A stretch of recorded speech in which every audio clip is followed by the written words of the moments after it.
Hey everybody, welcome to episode 37 of Open Play Podcast. I'm here with the full crew again this time since I was out last time. How is everybody doing this week? Doing great. Yeah, I'm excited. Doing good, boss. Ready to talk about some points. Y'all doing anything new this week? Any new hobby projects? I know we're starting our little, well, some of us have started the little contest a little bit early, but the rest of us are going to start Monday when we're supposed to start. I have no idea what you're talking about. Priming and building a model does not count. It absolutely counts. It's part of the totally hobbying process. No idea what you're talking about. Will and I are going to be doing a little swappy swap. He is going to be doing some Vespid for me from the new Kill Team box, and in return, I'm going to be doing a Morkanaut for him. That doesn't seem super fair. One of these takes a lot more paint. Yeah.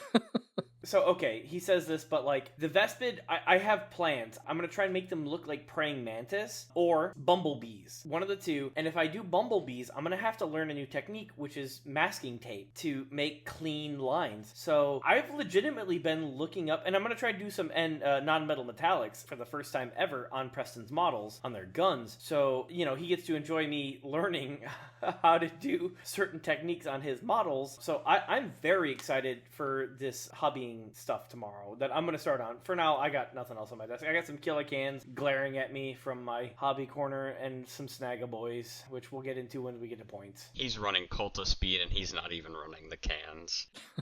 I will run the 18 can list at some point because I genuinely think Dreadwa can be good, but you need 18 cans in order for it to be decent. And even then, we'll get into it when we get to points. At some point, we're going to have to go back through in all these old episodes and just pick out all the things Will says about orcs and just compare like the flow as we go from, you know, one thing to another. Orcs bad, orcs good, orcs bad, orcs good. Yo, orcs have never been bad in 10th edition. Orcs have had ups and downs, but orcs have never been bad. So what about you, Alex? You got anything going on? Just getting ready for this painting competition. So once we get that started, I'm going to pull out all of my Seraphon, and I'm going to do their primer and their base coat all at the same time.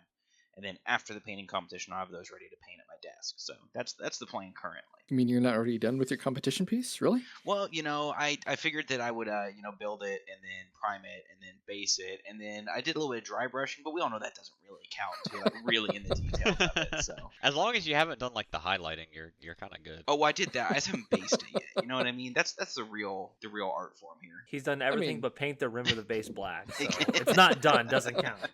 Plus, the base and the model aren't even attached to each other, so they're like two different projects. That's not even like the actual project. Yeah, see, that seems fair. Totally fair. As my model sits in the box still on the shelf because, you know, I pay attention to the rules. Our brains are too full of 40k rules to remember the rules of a painting competition. Let's be fair here. True that. See, I heard it was a painting competition, not a building and priming and painting competition, so... Hey, Preston's got it. I will say, I went back and I read these rules, and Michael very clearly states, we will pick a date, and from there we will have 30 days to build and paint these models. He was very clear. Real talk, if I take 30 days to build and paint a single model, it's all Jover, right? Yeah, but you're totally missing the point. Real talk, though, it's not just you. Yeah, like everybody else has other things going on. Not everybody teleworks 4 days a week. It's 30 days. It takes 8 to 30 hours to paint a single $50 model. So, Preston, what you got going on? Like I said, just the painting swap I'm doing with Will. I've got nothing to do for my armies right now. I'm pretty much done. I am trying to get more exorcists because that's the only good thing left in Sisters, but they don't seem to exist anywhere near me, so you guys are safe for a little while longer. What about you, Mason? I have not done a lot of hobbying or playing lately. I recently started working out again, and apparently me taking 2 hours 3 times a week to work out eats up all of my free time. I don't know how that happens, but that's just how it seems to work. So yeah, well, some of us don't have 8 to 30 hours extra a week. Like, I have to actually figure out how I'm going to schedule time and stuff like that. I might end up taking a couple of vacation days, but also just to get away from work. Me cheating a little bit on time isn't going to make a lick of difference because I'm going to be done after 2 days. Yeah, just like having 2 pips of 6 on your dice. It's only a little bit of cheating. It's not going to make that much of a difference. We only cheat a little bit, boys. Just got to cheat just a tiny little bit. Just a tiny bit. Let's discuss what we're really here for tonight. Points. Woohoo! The game got updated for the first time in 4 months. It did. Wasn't it another one coming hopefully by December. That is what they implied, isn't it, in their little article? They did, and they implied it's not just going to be a point, it's going to be data sheets, everything. Yep. So they focused on Miracle Dice and the GSC blips. So I'm curious to see what they do with those two things. There was one more thing. Do you have the article? And go to the article. Making a better experience for Codex Space Marine players. The changes to the GW website have been awful. Awful, awful, awful. I can't find anything. The search function doesn't work. If Google, the spider bots on Google can't find the stuff on your website, what the fuck are you doing with your life? I can't find anything on your website. Stop. Get help! For me, it's somebody will link an article. I will click the link. It will take me to the GW website. It will ask me to pick my region. And once I pick my region, it redirects me to the home page and I lose the article that I was trying to read. Yep, yeah, that happens. That cookie never saves. It's so bad. GW, please, I beg of you, fix your website. Off of that topic, though, what do we think making a better experience for Codex Space Marine players actually means? Are they going to do something to divergent chapters, or what are they going to do here? So, when Space Marines first released, GW put all of the army power in Osa Moment. Full hit, full wound rerolls, right? That was where all of their power went. And then when literally everyone and their cousin, including Space Marines, were like, this is kind of ridiculous. This is not fun for anyone. They said, okay, no wound rerolls at all. Screw you guys. And then they did not compensate them in any way, shape, or form. They gave them a couple points drops here and there. And then they were like, here you go, have fun with your army. And it made literally no sense. So now you have these divergent chapters with these specialized units doing really well with the army rule that is sometimes necessary. And Gladius is obviously still pretty good in these specialized detachments. But past that, Codex, like Index Space Marines are struggling, right? Or Codex Space Marines, just basic conforming chapters are struggling because they don't have the power that was anticipated with release of Osa Moment. Going back to what Michael said about what do we think it means, there's two different ways. What I think should happen is not necessarily what I think is going to happen, so I'll give a little bit of both. Based on how they phrase it, they said a better experience for Codex Space Marine players. I think they are going to look at buffing the specific Codex chapters in some way. A lot of people, like a really common suggestion is that if you're a Divergent chapter, you can only take your chapter supplement detachments. Like you can't take the Gladius, you can't take the Iron Storm, you can't take any of those. Some people have even gone further and saying like the Divergent chapter shouldn't be able to take any of the Marine data sheets. I think that's a little bit of nonsense just because they don't have that many. But I generally agree that what Codex Space Marines needs isn't a nerf to the Divergent chapters, because by and large the Divergent chapters are falling where we want armies to be. Yes, the Gladius Dark Angels was one of the best armies in the game, and Space Wolves have been like in the top quarter of the armies for the entire edition. But that's not a bad thing, like by itself, somebody's always going to be up there. Really, like Will said, it's just the Codex Space Marines, like really it's Ultramarines, because all of the others don't exist. They just have one character who's usually bad. There's just no reason to take them. You have Marneus Calgar and Uriel Ventress, who sort of carried the Ultramarines Vanguard that John Lennon piloted, and beyond that, you're just like, well, if Marneus Calgar isn't better than literally every Dark Angels datasheet, I'm not playing Ultramarines. Or if Uriel Ventress putting a unit in Deep Strike isn't better than every single Blood Angels datasheet, like, we're not going to take him. And so they just need to incentivize a way to take the Codex chapters and the Codex units above the Divergent ones, because right now there's very, very little reason to do so. Yeah, I think that Preston kind of hit the nail on the head. They're going to give some sort of chapter-specific buff for Wife Scars, Raven Guard, maybe Ultramarines. Ultramarines aren't really the thing. They'll probably give them something, but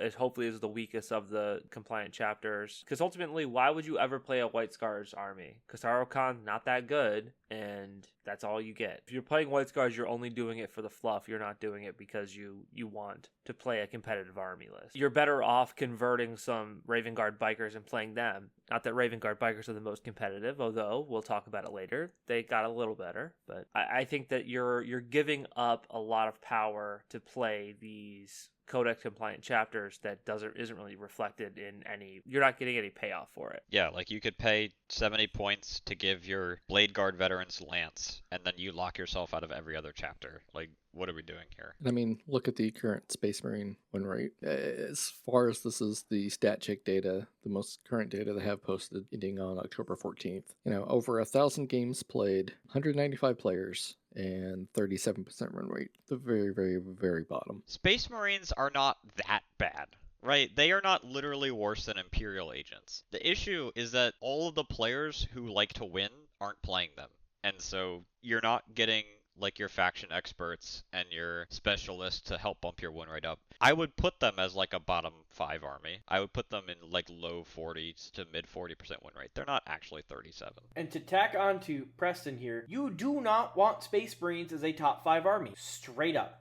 Because look at 9th edition. You will have nothing but power armor as far as the eye can see. In every tournament, every game, you will fight nothing but power armor on hot power armor action. And it is awful. It's boring. It sucks. It makes the game unfun. I don't agree it makes the game unfun, but I mean, everyone's entitled to their opinion. I'm more flabbergasted by the fact, Preston, you think Space Marines are a bottom 5 faction? I agree with Preston. It is hard to come up with 5 factions that are worse than Ultramarines. I think AdMech and Death Guard are objectively worse than Space Marines. Okay, that's 2. Well, that's 2. I'm halfway. I think both flavors of Knights are objectively worse than Space Marines. If you take a casual orc player and not me, Votan?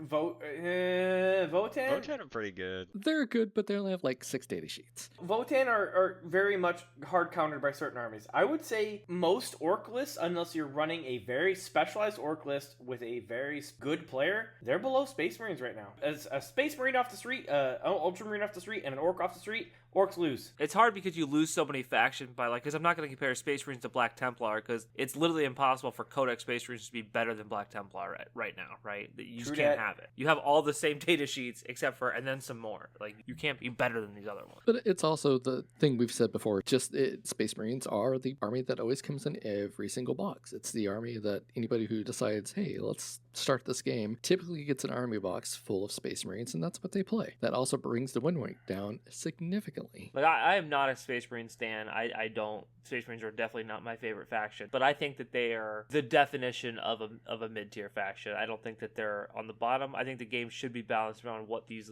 boys in blue can do, because, like you said, everyone's got a Space Marine army, even if it's accidentally just happens. You know what I mean? Like, you just have a bunch of Space Marines, like, yeah, I guess I could put together a crappy 2,000 point list with these guys. Second, what Mason said, Space Marines should be literally middle of the pack. They are the jack of all trades. Let them be so. I also say that as a hypocrite because I don't think you should balance the game assuming any faction should be of any particular strength. You should balance it about what the faction's trying to do and make it equal to the other factions. But game design theory is very hard. So also, they can't completely crush their poster boy faction. They're doing a pretty good job of it so far. Yeah, if you look by the numbers, if you look at the win rates, the Codex Space Marine is not an enticing army for any competitive player to play, in my opinion. But again, competitive players are a marginal percentage of their overall player base. That's nonsense. I don't believe it. No, I'm just kidding. It's true, though. I mean, realistically, most people who get into this hobby are not, I don't want to use the term pro, but are not in a heavily competitive mindset. They want to do a game with their friends at the local game shop. And hey, if they bring a weird 2,000 point Space Marine list, they may win. Who knows? Because it's just their buds. They're not going to tournaments. They're not going to RTTs. Although the data we have is from GTs, all the same. Yeah, I mean, I understand that, and it took me a while, even as an adult, to realize, like, not everyone, competition's not the backbone of everybody. For me, like, I want to play chess, and I want to talk trash to you while we're playing chess. Like, you're gonna en passant, beta, get out of here. But, like, I like trying to win when I come to the table, like, but that's just who I am.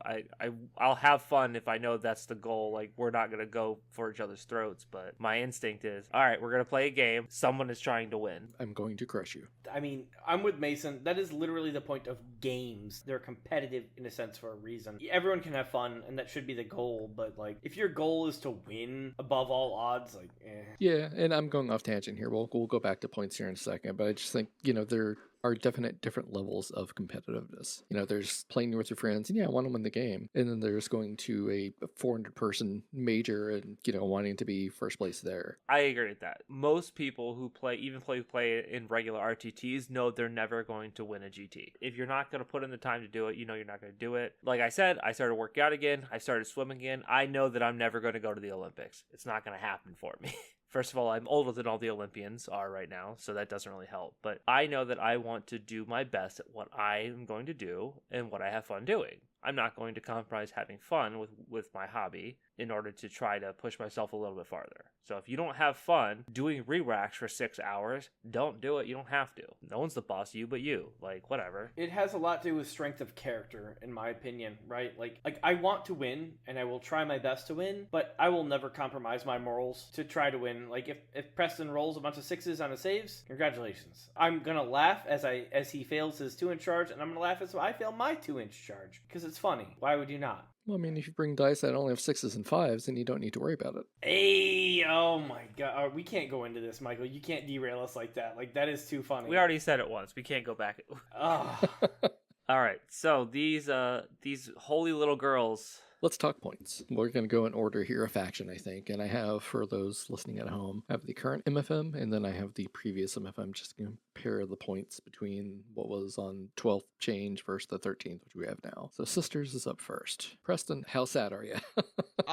We're sad, and we're sad because I think this was a attempt to make Sisters a mid-tier faction in a way that's different than an attempt to balance them, and I'll try to explain what I mean. Sisters were, in my opinion, they were the best army in the game. I don't know if the stats reflected it exactly or not, but I think they were the most consistent at getting a game win against any given faction on any given mission. Like, they were just the most consistent at pulling out wins. And a lot of the reason for that came from their codex. The Triumph in particular gave them unparalleled levels of consistency because you knew you were getting a 6 every round, so you didn't have to like, oh, you know, maybe I won't get this hidden Overwatch, or oh, maybe I won't get this early charge or whatever. You're like, okay, well, I know I'm going to have 2 6s by battle round 2, so I know I can do this and that. Then there was just a lot of little changes. Some of the data sheets changed. The new detachments were definitely stronger than Hollowed Martyrs. And so I'm not going to go into why Sisters were good, because if you've paid any attention to the last 4 months, you kind of know why. So real quick, going over the changes. If you have played against Bringers of Faith, the entire list went up. Castigators went up 10, Immolators went up 10, Dominions went up 10. That was the core of every Bringers of Flame list, and really every list like in Sisters, even if you didn't play Bringers of Flame, you were taking 2 to 3 Castigators, 2 to 3 Immolators with 2 to 3 Dominion squads, and that was like where you started every Sisters list. Paragon Warsuits went up 10, and Vol went up 10, so the Volgon package went from 470 to 490, sorry, 370 to 390, and that's about where I stopped taking it, I think, because that's 20% of your army,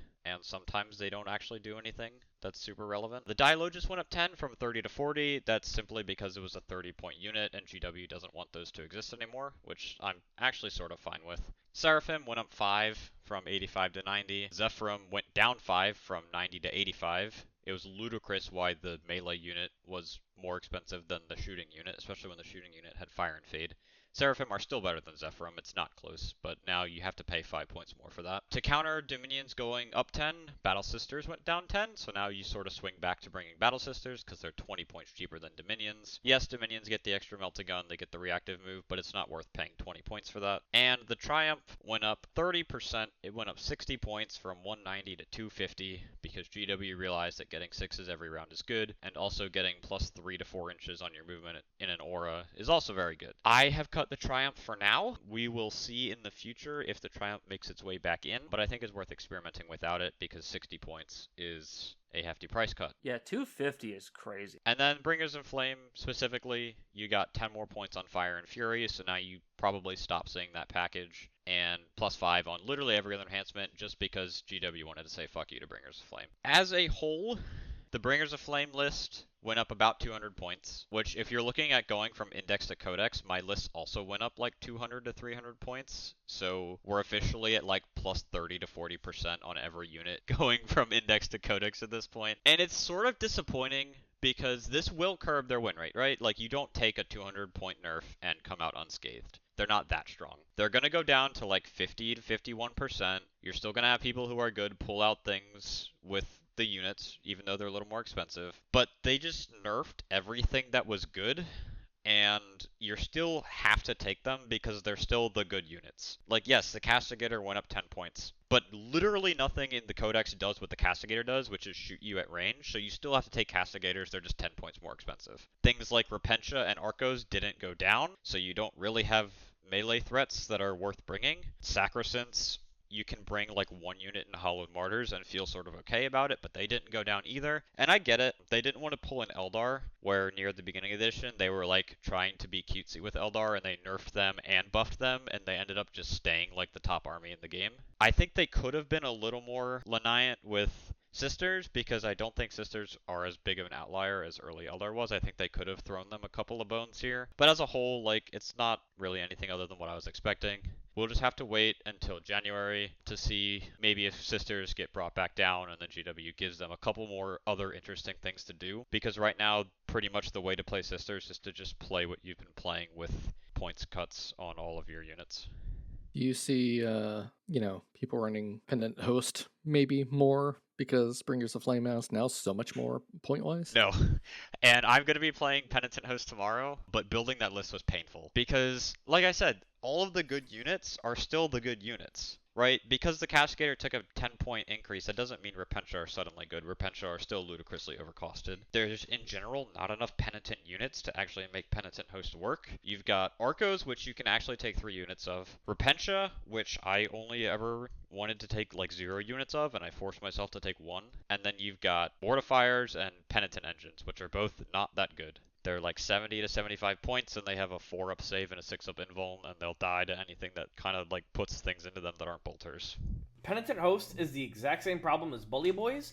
It benefits a very small amount of units, and those units are not very good at the moment. Hallowed Martyrs, I think, is the best, or at least it is more even with Bringers of Flame. If you told me that Bringers of Flame was still the best attachment, I would believe you, because, like I said, the good data sheets are still the good data sheets, they're just more expensive. You can take 3 Castigators, you can take triple Exorcist, and I think you are going to see it, because the Exorcist is actually okay at being an indirect piece, and everything else just got worse. Hallowed Martyrs, if Sacrosanct got like a 10 to 20 point decrease, I think that would be the best attachment. Hallowed Martyrs is weird in that it's got a lot of tools, but the tools all do a little bit, and they don't do a lot. Whereas Bringers of Flame kind of gives you a lot in a few different areas, Hallowed Martyrs just gives you a little bit. And getting a little bit in a lot of different areas sometimes just isn't enough to put you in a winning army. Sometimes it is, sometimes it's not. Like Gladius gives you, a decent amount in some areas, and that's enough to make it a good detachment. So we'll have to see. I would not be surprised if Triple Exorcist Hallowed Martyrs was a thing. I would not be surprised if Triple Exorcist Bringers of Flame was a thing. I don't see Penitent Host being any good at all, and Army of Faith, the double Miracle Dice attachment, again, it's sort of like Hallowed Martyrs where it gives you a little bit, but I definitely don't think the little bit that Army of Faith gives you is good enough to be a competitive detachment. Yeah, I think that Sisters got the nerf that a lot of us were hoping that Eldar were going to get for the first data sheet of 10th edition. Yeah, Sisters got punched in the face. They got hit really hard. 250 for the Triumph is a lot. At that point, you should have done a data sheet change instead of points change alone. That's a lot for one unit. Like, if you know the data sheet is that pushed, change it. They did by making it 250 points. They made it so you never wanted to take it because 250 points is crazy. Exactly. That's not acceptable. Like, this is my problem with points, balancing around points changes, or especially around painted models that you put tens or hundreds of hours of work into. Now, Or all of that 30. work means nothing. Whatever. I don't care how many hours you put into it. I don't care what I said earlier. It's a lot of work. That was past Will. That was past Will. I live in the future, boys. That's a lot of work. It's a lot of love you put into something, and you're like, well, this is awful now. This feels actively bad to bring. Yeah, but that generally happens most points changes. I mean, there's always going to be that one model that just goes up to the point that it's just not worth bringing anymore. It falls into this category of, does this fulfill a role that nothing else in your army fulfills? And when we get to an Imperial Guard, I'm sure we'll talk about it more there. But Bulgrin fulfill a role that nothing else in Imperial Guard fulfills. Nothing. And these psychopathic Imperial Guard players will pay that premium because they have nothing else that fulfills that role. So they'll pay this premium. And it's the same way. There's nothing else in the Sisters army that does what the Triumph does. So some Sisters players will pay this premium. It's rough, but it is what it is. I am excited for GW to look at Miracle Dice again, because if you look at the rule on paper, you're like, oh, they get, maybe 10, 15 Miracle Dice a game. That doesn't seem unreasonable. It's more than Eldar, but they get them throughout the game, not all at the start. Sisters are regularly getting about 30 Miracle Dice a game. And If they can figure out a way to tone that down and then bring the other units in line, I'm going to be a lot happier. I would like to see more units on the table. I got into Sisters for like the tradey, skirmishy, like make your garbage units kind of good with Miracle Dice and not the just Alpha Strike Wombo combo nonsense they became in the Codex. So I would like to see a rework on Miracle Dice and then a tone down on the points. Second, going back to rules like Will was talking about, I was actually having this discussion in our Gem Sisters channel the other day. Somebody was like, if I wanted to bring an Infantry Sisters list, what would I bring? And I'm looking at the Codex and I'm like, none of them. They're all bad. Like, What was that? You wouldn't. That's the answer. and that You sort of wouldn't do sucks that. because that's what you want to play Sisters for. You want to play the Battle Sisters. But the Battle Sisters don't do anything. They're 100 points and you get one Meltagun and one Multi-Melta. And it's like, yeah, it's okay, but you're not going to build a list around Battle Sisters. You're not going to build a list around Dominions. You can't build a list around Arcos or Repentia because they're too expensive and they don't have enough output for their points. And Sacrosants are like, again, they are the most build around unit you could take, as in they have the most potential, but they're just not good enough to do it. And then now you've run out of infantry. So I would like to see, I don't know about reworking their data sheets. That might be a little too much to ask, especially since they already got their codex. But I would like to see a way to incentivize taking more of them and less of the tank spam with infantry skirmish support that we've seen for the last 6 months. And then Battle Sisters, they only get one cherub now too. So even though they got a points decrease, they're less good. Yeah, that's also true. You get to recycle a die, or you could recycle, like you would throw a 1 on in advance, and you essentially get to recycle a die. You don't get to do that anymore, which is like, sure, I guess. It's just like a little bit of hot sauce in the eyes at the end. Like you just got your ass beat, and then it's like, here's a little bit of something extra. They also did confirm that you have to pick a vow every turn as penitent host, which makes 0 sense to me. Like all the other doctrine armies get to choose when to use their doctrines, and they said, no, it's going to be the first 3 turns for you. Turn 1 where people don't do anything, better hope you wanted one of those, I guess. Like, it's a load of nonsense, but... That's very terrible. I don't know why that would ever be the rule. Why don't you just mirror the Gladius rules? It's stupid. How dare you suggest that we mirror rules? Legit, my hope as a penitent host player tomorrow is that I go against all the shooting armies, because then I can burn fight on death round 1 and I don't have to worry like I've lost value. There you go. Because if I go against a melee army, I want all the 3 vows on turns where they're going to do something, and turn 1 they're not going to do something. Plus movement is kind of helpful, I guess, a little bit. But then you can't use it to like engage on people. You're stuck moving 6. I'm trying, Preston. I know man. you're I'm trying. just it doesn't make any sense to me. Yeah, I think that will probably go back in January. At least I'm hoping, because that rule does not make any sense. We'll see what December brings with whatever Miracle Dice changes they want to do. So I wanna quickly take the lead on Custodes real quick, because Custodes are the most vocal players on the whole planet, and they cry the hardest out of anyone I've ever seen anywhere ever. They saw. Tell me how you feel. Look, I love Custodes players because they're my friends, and I have multiple friends with them. But I will not hesitate to kidney punch them. They saw these and they were like, this just change sucked. We hated it. This was stupid. Dreadnoughts still blow. Nothing changes. Custodes still suck. And then that was literally the end of the complaining that I heard, and I was like, oh, okay. Are they wrong though? They're not, and they're not necessarily wrong. But I was there for the terror of 9th edition bikes, and I have no mercy. I will never forgive, and I will never forget. All I'll say is these 2 Dreadnought changes, the Forge World ones, are make-believe. They don't count. Yeah. Anything Forge World, just that, no. Trajan going down was, I think, a good change to 140. That seems appropriate for him. Honestly, Trajan could probably hit 130, and I wouldn't be mad. But, 140 he's probably still a little bit too expensive, but, he's not bad. But, some of their other stuff needed to go down, and it just didn't, so... I don't know. Forge World units for Custodes do count because the faction doesn't exist without Forge World. Mostly grav tanks. Yeah, Caladius grav tanks literally were propping up the faction for so long. But not I don't think their dreadnoughts are, though. I'm looking at them. They're fine. I mean, this one, it has -1 to wounded melee. This one has impact hits, but it's a shooting platform, so that's kind of stupid. Doesn't really make any sense. They're all T9-10 wounds with no other defensive abilities, so not super spectacular. But I mean, the issue is they all move 6. Yes. Yeah, That's they're not the slow. number you want to Pressing. move, especially when you have to go around walls. Dreadnought moving 6 is straight pathetic. You needed to move at least 8 or 9. I have no idea why they made them move 6. Yeah, when you're competing against a ballistic dreadnought, which, spoilers for the Space Marines fans, are 130 now. Yeah, that's insane. 155 for a shooting dreadnought is dumb. I hate it. If a ballistic dreadnought like didn't have weapons, you could pay 130 for something that was T10, 12 wounds, 2 up save, and like be fine with it. Yeah, like that's some factions would kill for that. That's not bad. It's a tank, so you can still tank shock with it even without guns. Like, Now I'm kind of mad. but the fact is it has decent guns. Like, ballistic dreads are back on the menu, boys. It's got a last cannon and a missile launcher, and it rerolls hits. Technically, it's got 2 last cannons. It's got 1 last cannon that has 2 shots. So you get 4 anti-tank shots at reroll hits. Its missile launcher's only strength 10, I think. I mean, that's still anti-tank.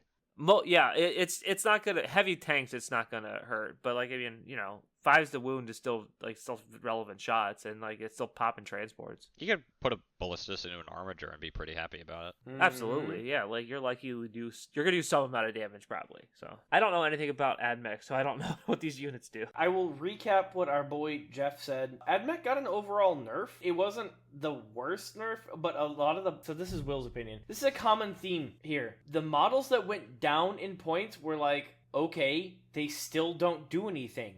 Who cares? And you're gonna hear that a lot this episode. So the models that went down in points, they don't do much to begin with. So who cares? And the models that did get hit with nerfs, those were the bread and butter of your army. So yeah, AdMech took a decent hit to the Skitarii Hunter cohort, which is pretty much like just AdMech at this point. We don't have to differentiate them. On the face of it, like they only took nerfs to the chickens, which were already being kind of phased out. So they just definitely won't see play anymore. The Skitarii Vanguard and then the Taraxi, both variations. The issue is you were taking a lot of those 2 to 3 units. You were taking a lot of Vanguard, a lot of Taraxi, so it ends up being like a decent chunk of points off your list if you were playing a meta Skitarii Hunter cohort. And then, like you said, the points drops are just like the Tech Priest went down, cool. The Stilt Sniper is now a 50-point lone op, cool. AdMech don't really need a 50-point lone op. They've got plenty of other stuff.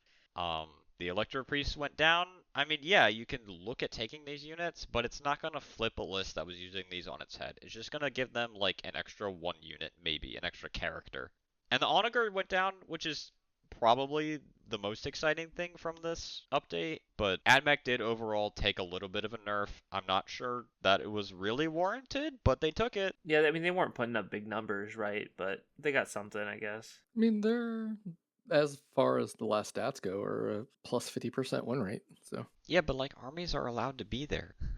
yeah, If you're a good player, you should win more than half your games, regardless of what faction you play. unless you're Space Marines. Eldar finally did not take a nerf. They only got buffs. Is this the first slate they've gotten that doesn't have a nerf on it? It doesn't have a single speck of red. So what did we get? We got minimum size wraiths went down. So the 5-man wraith blades and the 5-man wraith guard are 10 points cheaper, which is something. The wraith knight went down, I think 30 points. I think it went from 525 to 495. 510. You still probably okay. aren't taking it, right?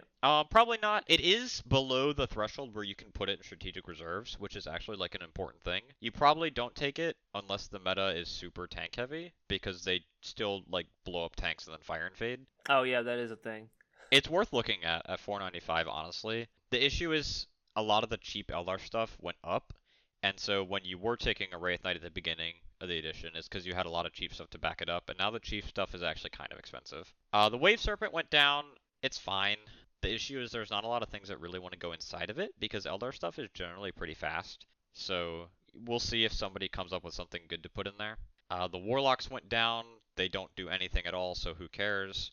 The Shining Spears went down, and they are now priced the same as Windriders, I believe, at 90 for 3. Which is like worth looking at. They're permanently -1 to hit. That's really about it. I still don't think they get seen. Generally, bikes are just not in a good spot this edition because they're kind of long, so they're hard to hide, and they have to go around walls, so they're not actually that fast. And then the Corsairs went down. I still think they're a little overcosted, and they have like 10 different guns, so it takes you 10 minutes to shoot them. Falcon went down, which is actually pretty decent. Falcons and Fire Dragons have always been kind of okay, so that just got 10 points cheaper. And the Fire Prism, we finally realized that the Fire Prisms were not blowing up the world anymore, so they took 10 points down from 180 to 170. It seems like an appropriate spot for them. Maybe they could go down to 160, but like I'm not going to complain. Overall, it was definitely all buffs.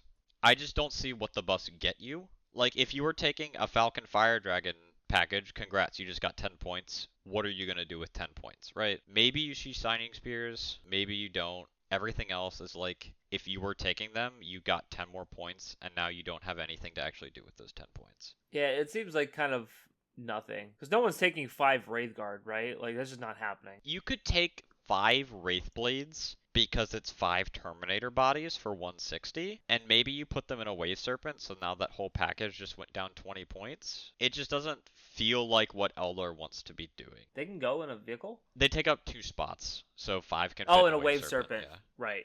They can't go in a Falcon. Yeah, that feels very heavy for an elf. Yeah, I don't see anything here that makes me think that that Eldar are gonna be the new meta or the old meta, I guess. The Yin card still at 350 always makes me nervous because like I'm worried someone's gonna come up with a broken Eldar list and it's gonna have the Yin card because I hate fighting her or them or whatever the hell their gender is. I think Eldar are gonna sit at that just under 50% win rate, like that 48, 49, and then occasionally you'll see a really good player like dodge the couple of factions. Really anything with a 3-inch deep strike just like obliterates them and win an event, which is Or 3 Exorcist. yeah, or 3 exorcists.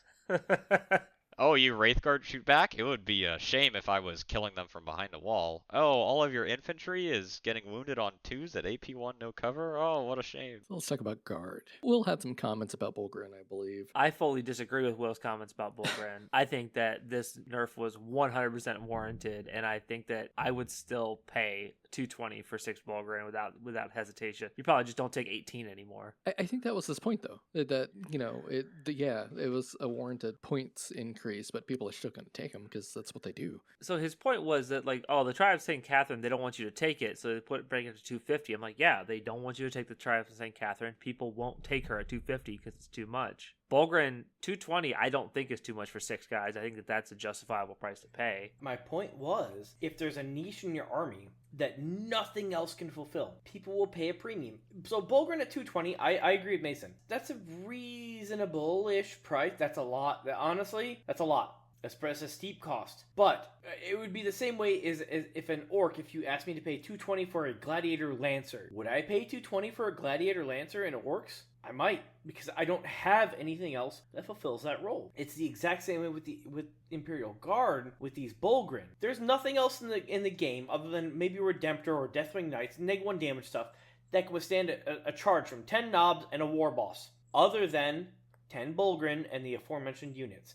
So yeah, they don't have an infantry unit that wants to walk through a wall and stand on a point. Yep. And the tank commander change was, so I've heard mixed things on this. Some people are like, oh, 225 is still too expensive. They got Squadron now. They benefit from your stratagems. They benefit from a lot of things. I think that you'll start seeing 2 Dorns. This is just Will's prediction. 2 Dorns, 2 tank commanders, 2 units of Bulgrin, and lots of scoring trash. Because, and of course, Lord Solar. Lord Solar's not going anywhere. Forget it if you think that he was.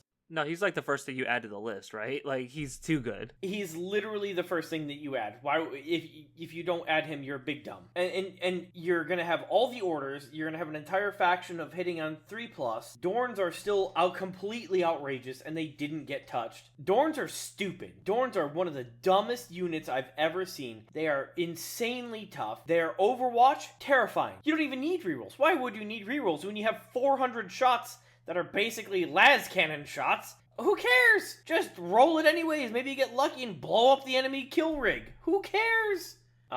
Yeah, so Astra Militarum caught a nerf, quote unquote. I think 2 tank commanders is a little steep. I would definitely not be surprised to see 1 because they get to give themselves take aim, so they just permanently like roll around at BS3. They can get lethal hits against other vehicles now because they're squadron. They can benefit from some of the stratagems. But really, they're a great thing to send out first because they don't have to worry about getting tagged in melee and losing shoot on death. So they can happily like walk around a corner turn 1, shoot something with a demolisher cannon, and then be like, okay, all of your stuff is 20 inches away from me. Do you want to let me keep shooting you, or do you want to shoot me now and let me shoot back? Mm-hmm.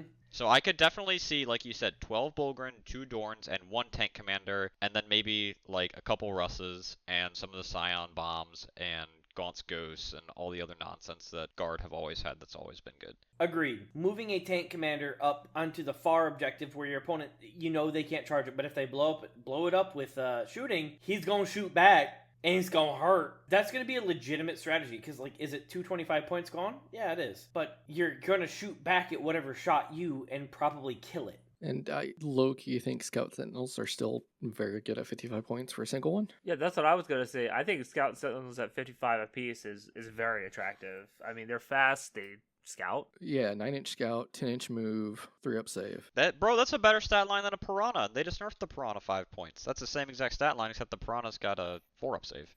Piranha moves faster, obviously, right? Piranha's faster and has better weapons. Piranha does not have better weapons. I don't agree with that. It does, actually. Piranha's got 2 Seeker missiles instead of 1, and it also has a Melta 4 gun. It has a Melta. Shut up, Mason. Oh, I forgot I had the Melta gun. I will say, you can take an Armored Sentinel in a squad of 3, and if you don't want to pay the premium for the Bulgrin, an Armored Sentinel in a squad of 3 is significantly cheaper than 6 Bulgrin, does okay in melee, is tougher, and you can regenerate them. Just saying. Oh, they have the battalion or whatever. Uh-huh. I thought only the regular ones had it. Mm-mm. And then the Field Ordnance Battery went down 10, the Heavy Weapon Squad went down 5, Ogren went down how much? 5. Low-key Ogren are really good. So as an Orc player, I've charged Ogren before, and I'm like, alright, I'll just kill him. And I'm like, I didn't kill him. And then their melee is kind of scary, and then their shooting's kind of scary. Definitely, if you have your 60 points left, you already have, a couple of Catachin squads and Chimeras, they are definitely worth looking at putting 3 in if you just have 60 points left and nothing to spend it on. Guard does have a lot of the units competing for that 60-point slot. Like I said, Catachans are 60, I believe. 55, Ogren are 60, Ratlings are 60. There's a bajillion characters that'll hover around the 50 to 60 point squad. But they're definitely 5 points cheaper now. Maybe they make it in. I would like to say the most about this is we've been talking about Astra Militarum for a while now, and we keep talking about what list they could run, and we're not mentioning any indirect platforms, and I think that is great. 100% indirect can get nuked as a rule. But not before I run Triple Exorcist. Okay, yeah, you could take a mortar, but that's fine. I'm going to make sure no one sells to you. Will, how much would it cost for you to print me one?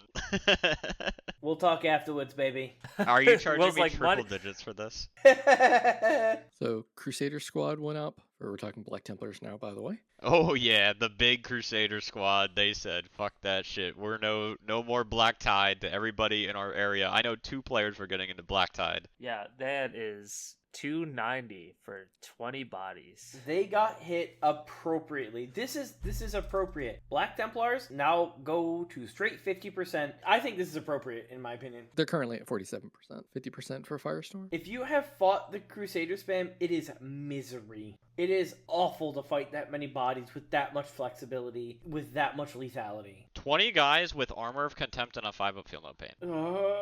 And then you get to do it for 5 turns in a row. I hate looking at a unit of 10 child soldiers and then looking at my 3 8-bound infused demon guys and yeah, I gotta run away from these guys. These child soldiers are gonna get me. It's so stupid and upsetting. Hellbrecht copped a small points nerf. He went up 10. Grim went up 10. That's fine. They were both seeing play in every Black Templars list. Castellan went down 5 points. Who cares? The Marshal went down 5 points. Who cares? 20-man Brook of Primaris Crusaders went up 40 points. Yeah, good. Means you can't take 3 bricks. You can only take 2.5. I think that's pretty much critical mass at that point. I just don't think you're going to take it. Blood Angels is an interesting one. It is definitely the hardest to judge by far. We can talk the big ticket item here, Sanguinary Guard, at 135 for 3, 270 for 6. That seems good. It seems like you can definitely take 6 or 12 of these and be pretty happy about it. I should say Ball Predators went up, and that feels justified. Ball Predators going up is justified. I would say 6 is that sweet spot for every list because you want 2 bricks of I kill you on either side of the board, and Sanguinary Guard basically provide that. I think Lamarti's with Death Company is still a brick you take. I think you can definitely take Dante with Sanguinary Guard, Lamarti's with Death Company, and then another Sanguinary Guard brick, maybe with a character, maybe without, and then fill the rest with everything else. Also, we have to bring this up. Mephiston's 125. What? Dude, Mephiston is a 14-year-old's edgy, wet dream of like, this guy's so cool. He just resists the Black Rage. He's got the best pistol. He's got the best psychic powers. He can revive people. He can stop time. Like, dude, stop. Like, it's I'm cringing. I'm cringing talking about Mephiston. I struggle to deal with this character because his levels of cringe have hit levels I didn't think were possible. Well, when he yeets at you with his 7-inch movement, low knot, feel no pain 4-up. Yeah, fuck the 4-up feel no pain. They keep adding it, and every time it's always overtuned. They need to stop. Built-in advance in charge? Like, this guy is so stupid for 125. Why is this real? He's so dumb. He shoots good and hits in melee. Yes, his abilities, his shooting, his melee, his defensive stats, everything. And I'm like, dude, what is happening? 6 wounds with the 4 feel no pain is... This guy kills anything skirmish in the game. And then you need to put a real melee unit or real shooting into him to kill him. You need to put, like, volume of quality attacks. Like, you can't run a single Melta into him because he's got an invuln. You can't even run, like, 2 Meltas into him because he's got a feel no pain. So now you have to run, like, a bunch of anti-tank guns or a squad of, like, 2 damage attacks into him, like 5 knobs or 5 flash kits or whatever. And it's just like, ugh. 10 flash kits shooting him with their gun crazy show-ups ability don't kill this guy, I don't think. Nope. And I know that that's not the litmus test for what kills with shooting, but like that's a lot of firepower into one dude. Correct. Yeah, I cannot believe he did not. I thought he was going to be 145 for sure, and I thought that was going to still be good. You know what I mean? 125 is just goofy for him. On a lore side, he's turbo cringe. I remember when Mephiston came out first, and he was very similar levels of this is nonsense. What is happening here? It's gotten worse. He stops time and he resurrects people now. Well, someone's got to. Overall, I think Blood Angels are going to sit about where they are right now. I think they changed a little bit, but they're going to be just as good. Yeah, they're going to be high 50s, I think. No, I think they go up if that's accurate. I thought they were in the high 50s right now. Well, I mean, they're mid-tier on this, but I mean, there's so many 50% armies right now, which is a good thing. It is a good thing. I think Sanguinary Guard going to 6-man units, there are certain armies in the game that can reliably delete 6 models, 7 models, and not worry about it. So going to lower model count, but more lethal in certain aspects. I'm with Preston. I think that they go to 55%, 56%. Maybe not 50, maybe not over the 55 mark. Yeah, they stay in that range. You know what I mean? Like, give or take. It kind of depends on what people figure out with the other. Like, the whole meta got shaken up pretty well, so it's kind of hard to see what's going to be at the top right now. But I think that they're definitely in the good category of armies. And to your point earlier, Blood Angels in general are hella cringe when it comes to lore. Like, so much. People are like, well, Sanguinius is the strongest Primarch because this, that, and that thing. I'm like, shut up. That needs to be retconned. That doesn't make any sense. Sanguinius should not be stronger than all the other Primarchs. He should definitely not be stronger than Vulcan. Vulcan's supposed to be canonically the physically strongest Primarch. Sanguinius has wings. Okay, I don't care. So Blood Angels, if we're saying they largely stay the same, in a data slate where everything else goes down, I'm looking at their matchup matrix right now. Every single red matchup for them got nerfed. Sisters, nerfed. Admech, nerfed. Guard got better. Templars, nerfed. Drukhari, nerfed. Space Wolves, nerfed. Thousand Sons, nerfed. War Leaders, nerfed. All of their losing matchups got nerfed, and they're staying the same. True that. I will say the World Leaders, I don't think they got nerfed that much, but we'll talk about it when we get there. I mean, they objectively got nerfed. They did, and I think the Blood Angels are better than World Leaders are now. But yeah, when you put it that way, that all their bad matchups are now worse, that does make Blood Angels a little scary up there. How do they deal with Wolf Jail? They laughed because Wolf Jail went up 120 points. Oh, and they fly over the wolves, too. Also that. I'm curious to see how the Meta Monday is, just to see who's playing what. Chaos Demons is nothing happened, really. I mean, Shalaxi was good, right? Shalaxi went down 25 points. The fucking Red Master on Bloodthrone copped a nerf. A 15-point nerf for what? Okay, so I've theory crafted a lot, and I played some TTS games with demons. Beast of Nurgle catching a buff was confusing to me, because Beast of Nurgle, if you can, pull up on your phone Beast of Nurgle right now. It's insane. It's obscene. It's so weird because only 3 data sheets changed, right? If you were to pick 3, why is the Beast of Nurgle the one getting the buff? I don't know. It didn't need it, because if you don't kill a Beast of Nurgle, spoiler alert everyone, it heals to full. every phase. 7 wounds, right? I don't know, a lot. It's a lot. But, like, it's confusing because, like, it has a tank profile almost. It is T9, 5 up invuln, 7 wounds. And you can give it a feel no pain with Rodriguez. What? Why? So, I love Beasts of Nurgle, but, like, they should not have gotten a buff. Shalaxi is still too expensive. Until Shalaxi's 380. No, whoa, 380. whoa. Let's not get carried away here. Whoa. Shalaxi does not have fly. Shalaxi has a huge base. It is the same problem as you see with Scarbrand. You can just move block him, throw a garbage transport, throw 5 scouts. Who cares? Sure, she can kill anything. Congratulations, so can Gazgul. It doesn't matter if you can't move up the board. The game is about movement, not about killing power.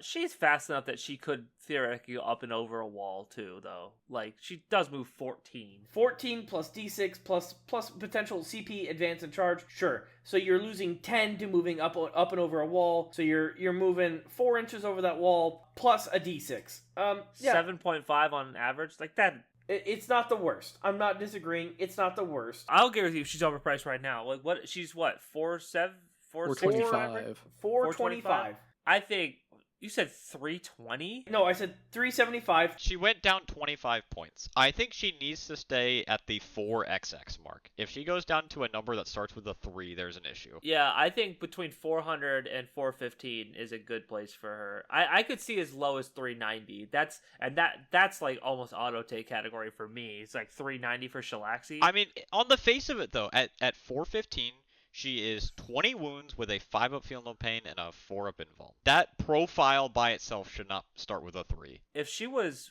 400 even, you could take Shalaxi and 3 Great Unclean Ones and Rodriguez in the same list. Do you want to play against that? I would take Keepers. Keepers are more tanky than Great Unclean Ones. I thought only one keeper was tankier. No. They all one of them gets to heal. They all are -1 to hit always with a 5 up feel no pain. Yes. So keepers are very tanky at the moment at T10, 4 up invul, 5 up feel no pain. If you take the shield, you don't get the extra attacks from the freaking ritual knife, you nerds. You don't get both. I do.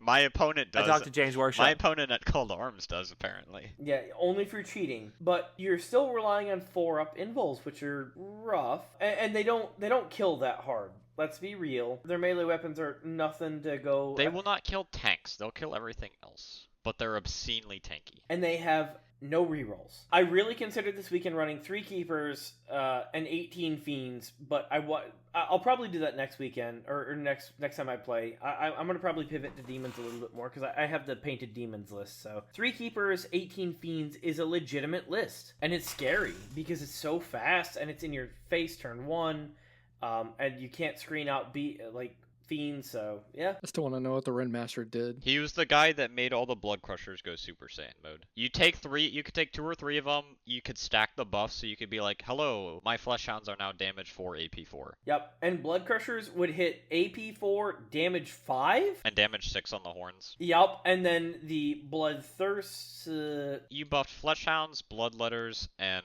Bloodletters. You can make Blood Bloodletters devastating wounds 5 on dev wounds. So, like, Bloodletters could literally kill anything in the game if you rolled a couple 6s. Whee! Yeah, demons in general have like a damage output kind of problem, and the Ren Master on Skull Throne, or the hell it was called, is one of the few ways that problem goes away very quickly. I thought he was fine at 150. I have played against the mono corn list and the mixed corn list 2 or 3 times, and yeah, it's a good combo, but I didn't think it was anything world breaking. Well, you have to be within a certain range of all 3 of them to get the insane buff, right? So it requires a lot of pre-positioning and a lot of intelligent movement. It's not an easy army to pilot. Corn, everybody thinks corn unga bunga. Well, if you want a winning corn list, you have to legitimately think about where you're going to place everything and how you're going to buff everything. Yeah, they're not super durable, so you can't just run them out the middle. And if you're you're playing in the middle of Warzone, Kansas, you're losing that game anyway because like there's no cover. Bellicor. No, Bellicor couldn't go away. Like, until he drops, like, 50 points, you ain't gonna see Bellicor. It definitely felt like for Demons, definitely felt like they handed the intern 3 darts, and he threw them at the index, and these 3 units just got hit. It feels super random, it feels unwarranted, and it feels like they left a lot of stuff on the table. The fact that none of the little demons got buffed at all when they all do literally nothing is kind of weird, I think. But yeah, so I think that's the closest thing that I guess. Like, we forgot to buff demons. What do we do? Throw these darts. That's gonna go to the Beast of Nurgle. We need at least 1 nerf. That's gonna go to the Ren Master on Blood Throne. Like, Shalaxi, people like her, right? Give her a meaningless buff. I don't know, whatever. I think the key takeaway, though, is the best named unit didn't need any buff or nerf. the Sloppity Bile Piper, hell yeah. Yep. If I ever take Death Guard to a GT, I want a shirt that says Mortarion gave your mom the sloppy Bile Piper. Because I'm a high school boy. Now at heart. she's got Epidemius. Oh no. So Chaos Knights, all the big knights went down. The Brigand went down, which was kind of confusing because like that one's pretty good. But like all the big knights going down is great. It's not. I hate to say this because like fighting Chaos Knights is really hard for orcs. It's not enough. The big knights are still not cheap enough. The Abominant went down 20 points, 365. Is this like the cheapest a big knight has ever been? And he's still not good. You still don't take him. Yeah, like they need a data sheet change, or I guess make them criminally cheap, which would just be awful for everyone. He's got 12 attacks in melee at strength okay, damage okay. And then he's got a bunch of shots at AP 0. Yeah, he's got guns that do nothing. He does the role of a brigand, but he does it for 365. They still are like, GW is still all about this battle shot concept, and I'm like, that doesn't work, stop it! Like, you don't know how to make leadership work! Arrgh! Yeah, you still just take 13 war dogs and call it a day. Like, I mean, you don't play. Now, with the Brigand going down a couple points, you have enough points for another base of Nurglings, maybe. Yeah, the Stalker went down 5 and the Brigand went down 5. So if you took a Stalker and 4 Brigands, you got another unit of Nurglings or something. Or maybe you could upgrade your second Nurgling unit to a Beast of Nurgle. Beast of Nurgle, there we go. See, bringing it all together. Yeah, Brigands going down is really more of a benefit for other Chaos factions than Chaos Knights itself. Because like Death Guard like bringing Brigands. Yeah, I think that probably will replace one of their tanks that they take. So, all right, now on to one of the exciting things to talk about. Chaos Space Marines. Mason, what's up? These are very exciting changes, I think. I think that, first of all, Abaddon just rolled at 280. While Terminators are still at 360 for 10, it's still probably too expensive for my blood. Like, it is a tempting package to take. And Abaddon can still go with Legionaries. And So Chosen. Oh, it's right. He can go with Chosen now. So Abaddon and a Land Raider with Chosen can delete a lot of things in this game without question. Or you can take him as a buffing piece, leave him on foot with Legionaries. As long as you're not going against something real stupid like 3 Exorcists or something. I don't know. Who would do that? Who would be bringing that to a table near you? Yeah, Abaddon's not really as tough as he was in 9th edition, obviously, especially without a phase cap. So you can't really just send him on a one-way yeet trip on his own. Say, just go be annoying to these people. But he is probably playable at 280. I just wish that Terminators would get buffed in some meaningful way or go down. AC/DC going up. Who could have possibly seen this coming? First of all, Chaos Space Marines keep winning the London GT and keep getting nerfed because of it. So the fact that there's this much green on the data slate, I'm very pleased about. The Predator Annihilator, I never remember the names. Is that the one with the last cannons? Yes. So that's fine. No one's going to take that. The Predator structure is already too good. I mean, you can take it, but if for 3 last cannon shots, I'd rather pay 5 points less and get 4 last cannon Havocs. Because last cannon Havocs are pretty good at 125. I was looking at the chain cannon Havocs. I think that unit's kind of good. In Raiders, What is that, 16 shots? it's 24 because it's 4 times 8, right? Yup. Oh, is it 8 shots apiece? That'd be 32. Okay, none of us can do math. We're all orc players now, I guess. And full rerolls if they get out of a Rhino. That ain't bad. Little just popping out with a little Havoc hit squad. You could also, if you don't want to pay for a Rhino, you can bring him in from Strat Reserve, pretty easily. Like, a lot of boards have decent places you can drop in, and a lot of the heavy weapons have really long range. Yeah, I meant because in Raiders, if you get out of a Rhino, you can get full hit wound rerolls. Everything else, definitely just throw them on the edge of the board. Legionaries going down for or dropping points for 10 models is not really that relevant, because typically you're going to take only 5 men anyway. And then the Lord Discorder Hellstalker, it's nice he got a drop. Maybe he'll be playable next data slate when they drop him again. Obliterators, I think that with Havocs dropping, I don't think you'll see him. I think that if Havocs go back up, maybe you end up taking them, but I think that Havoc's just a better anti-tank option right now. On the other hand, Abaddon did go down, so the Abaddon Obliterator, like Predator Castle, is sort of real. That is fair, and Obliterators do play into that better just because they're tougher and they have that once per game in direct fire. Possessed as a skirmish piece are they're explorable. I think they're only AP 1, which is kind of unfortunate and really makes it hard for them to function. But, you know, they're speed 9, so that's definitely not bad. They're fast enough that they can run up the board and just kill some sort of skirmish piece, and they're at 120, they're cheap. Raptors, I wish they would have dropped the 5 model one so they'd be usable, but at 90 points for 5, you're never going to run 10 because Harkin World Ender is not a good character. I need to say something here. Did you say the 5-man Raptors were not takeable at 90? I don't think so. They are better than JPIs, and JPIs are also 90. They are not better than JPIs. They have the same exact profile, except they get sustained instead of mortals on the charge. I'd rather have mortals on the charge. They get a power fist and 4 chain swords, and they get sustained instead of doing the 2.5 mortals, which pretty much evens them out. And then in Pac-Man especially, now you have sustained 5s. And Harkon, like, I've been seeing a lot of lists that include Harkon. I'm not even talking about the weird, like, Harkon 10 brick whatever. I'm just saying, like, Raptors at 90 and JPIs at 90, I would rather have Raptors. So I think you can take those in CSM pretty happily. I think CSM have better melee options than Raptors, whereas JPIs for Space Marines are like a much better option comparatively speaking. But that is fair. I did forget that they can take a Power Fist, because in the past I was using them as something you drop down and either shoot something with 2 melted guns or in something like that. So they do form a different niche than what I have used them in the past. I really like them as just like a thing that moves 12 through walls with fly and can beat up scouts. And you have the really nice looking new jump pack Chaos Lord model. That is correct. If you want to use him, he has to go with Raptors. Yes, he can't go with Warp Talons, unfortunately. So, unironically brings up kind of orcs. Storm Boys. Yep, it sure does, doesn't it? It does. Can't give another faction their time in the spotlight. Hey! Warp Talons and Storm Boys are very similar in almost every regard. What are you talking about? Yeah, one of them has Expansion Charge, one of them is 25 points cheaper, one of them has different weapons than the other, but they're like guys with jetpacks. It's the same thing. They're both just little guys. They are guys that are intended to clear screens. One of them has 2 wounds, one of them has 1, one of them's a 3-up armor, one of them's like a 5-up. Will you shut up? I mean, what you said was a crazy statement, but that's fine. How dare you throw facts out there?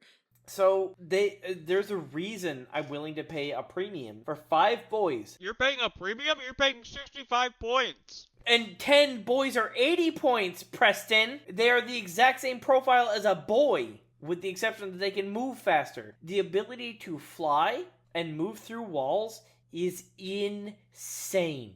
It is such an insane buff that I'm talking to you, listener, you should be willing to pay for this because it adds such ridiculous flexibility to your army. Oh, did that stupid ass Tau with his scouts, did he just try to move block you? No. Move your boys forward, butcher them all. Well, okay, so you jumped ahead to Warp Talons. Excuse me, Raptors, same thing. Raptors do the same thing. No, they are not the same thing. Raptors and Storm Boys have the same offensive profile. They sure don't. They sure don't have a single thing in common. The 3s, 4s, AP 1, damage 1. What's the difference? Raptors have a power fist and sustained. So you mean a power claw and Warhorn. Got it, continue on. Raptors have 1 more attack each. That's also true. So, excuse me, Raptors have how many attacks apiece? 4. Oh, you do have 1 more. So that makes them even better to clear screens. I agree. Make my point for me, boys. They're not the same though. Storm Boys are better than Raptors. Don't compare my CSM to your disgusting orcs. We are built different.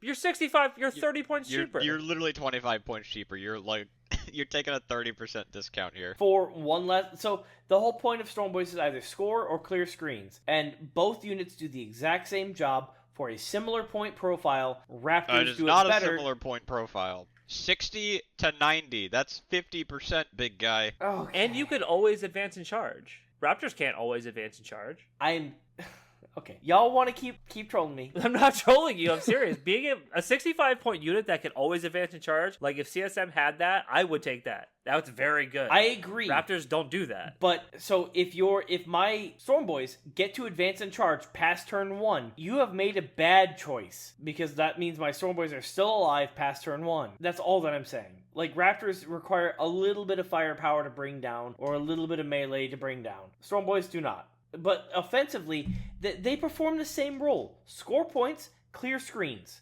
That is the role of Raptors and Storm Boys. I think you're more likely to score more points for points spent, more victory points per point spent with a unit of Storm Boys than you are with a unit of Raptors. 100% agree. So they're not the same unit. They're not the same unit. They fulfill the same role. Orcs do it more efficiently, unless you're talking about clearing screens. Because 5 Storm Boys do not kill 10 Pathfinders, do they, Preston? They should. They just don't. But they definitely should have. So, thank you.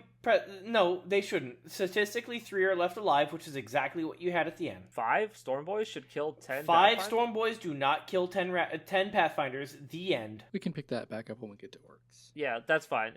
We're talking about 2 factions aren't here. Sorcerer and Terminator armor going down. Agreed. That's kind of wild. Doesn't he give a pip of AP? Yeah, they give a pip of AT to your whole Woo! army, so you can drop down, termicide him, shoot his stupid commie weapon at something or whatever. He's not going to do anything, but makes your whole army plus 1 AP. That's so, like, if you're playing Raiders, you drop him on a unit, you drop your 4 chain cannon havocs out and shoot 36 and AP2 chain guns. That's pretty disgusting, actually. I'm gonna see how many different ways we can get wrong how many shots 4 chain cannons is. They have 47 shots. They somehow? literally have 30 shots. Is it okay? I think this guy's going to be seen. I really like the idea of this guy dropping down. I thought it was super gimmicky at the start of the 10th, and now I'm like, no, dude, this is just a cool idea. Vastor going down 15 though. Yeah, is he going to see play? Vastor to 175. Okay, so from a lore perspective, Vastor being this cheap is like hurts me, because like he was like teased as like a potential new chaos god or something, right? Like, and now he's 175 points. He's just a demon prince. There are Space Marine characters that cost more than he is, but it's fine. But the fact that all the rules for Soulforged, I think is his detachment, work with him now is super cool. Like, I think that detachment is very fun and passably good. I don't know if it's going to be the exact best. I haven't built any lists with it, to be honest. But, like, I'm not upset about it. I think that it could be fun. I have a Lord of Skulls. I have Vastor. I have a bunch of CSM stuff. I think Vastor at 175 is unironically, he's crossed the line into good. I don't think he's auto-include. He is kind of no longer trash store. Like, I think that if you're taking him, you're not, like, trolling. You're not trolling. He smashes vehicles. His abilities are very good. He's 2 up, 4 up with 14 wounds. He's unironically good. Go ahead, Michael. At 175, does that make the Soulforged Warp Pack a good detachment? No. Very short and to the point. There we go. It makes it not as bad. If you're taking Soulforged with Vastor with all the points drops, I don't think you're actively trolling at this point, and I think that you could legitimately do okay. I don't think that you win every matchup, and I think that there are certain matchups that just auto delete you. I think it's a pretty decent detachment now. It is. I agree. I think it's good. It's not like A. It's like high B, low A. So it's not a no. It's a maybe. Yeah. So to repeat Michael's question, do you think that would be a good detachment? Yes, maybe. Not no. I think it would be good. I think it is not the best way to play CSM. I would put Packbound and Raiders above it for sure. Packbound and Raiders are still probably the best 2 detachments, but you could have a good time with some Soulforged goodness. I just like seeing options. I like seeing options for an army to be able to play. I think CSM has the widest variety variety of viable detachments of most of the factions out there. Definitely in the top 3, because a lot of their detachments these are playable. They're just not the best. Like the best way to play it is probably either, depending on exactly how the points shake out. I haven't done a lot of theory crafted lifts, Raiders or Packbound. I think Raiders still hold top dog. I like Packbound over Raiders, but that's just me. Packbound hits really hard, man. I think I'm with Preston personally, but it's not subjected to being on points. Raiders does get +1 AP, but only if you're on an objective. Packbound, you just get sustained or crit, sustained or lethal 5s, pretty much whatever. And the stratagem suite is decently similar. They both have advance and charge. I was telling Fabian earlier, if Raiders did not have Armor of Contempt, it would not be in the discussion for number 1. I would put it solidly at number 2. But Raiders does have Armor of Contempt, and I think that's what's keeping it up here. Because the stratagem is so good. Raiders has the most players of the factions. Chaos Cult is higher percentage-wise, but that's only because it's a 9-player skew. Well, that list is dead now, because ACDC is not dead. You could still probably take 1, but you're not taking 3 bricks of Heresy Cultist Dark Omnium, so... Warp Talents? Any comments? I think they're too expensive still, but they're I think you could take maybe 2 units of 5. I think probably any more than 1 is probably too expensive. I think if you're taking a 5-man jump pack, you just take Raptors. Yeah, I think that you're probably just going to use to clear like chaff in the middle, and then jump onto a point and do like a deploy teleport home or whatever the hell that's called in Pride Nexus. I don't remember. Dark Angels. Woo! This was the only army that I would agree potentially was as good as Sisters this last edition. I still think Sisters is probably a little bit better, but I think that Dark Angels was definitely like at least the second best army, and the 2 units that made the list went up shockingly. Azrael finally is more than 105. He's at 115. It's not enough. Not enough. It's not enough. You enough. still take him. He's so good. 115 for Azrael is 100% justified. Absolutely, he is a menace to society. Shut up, Mason. He should be 140.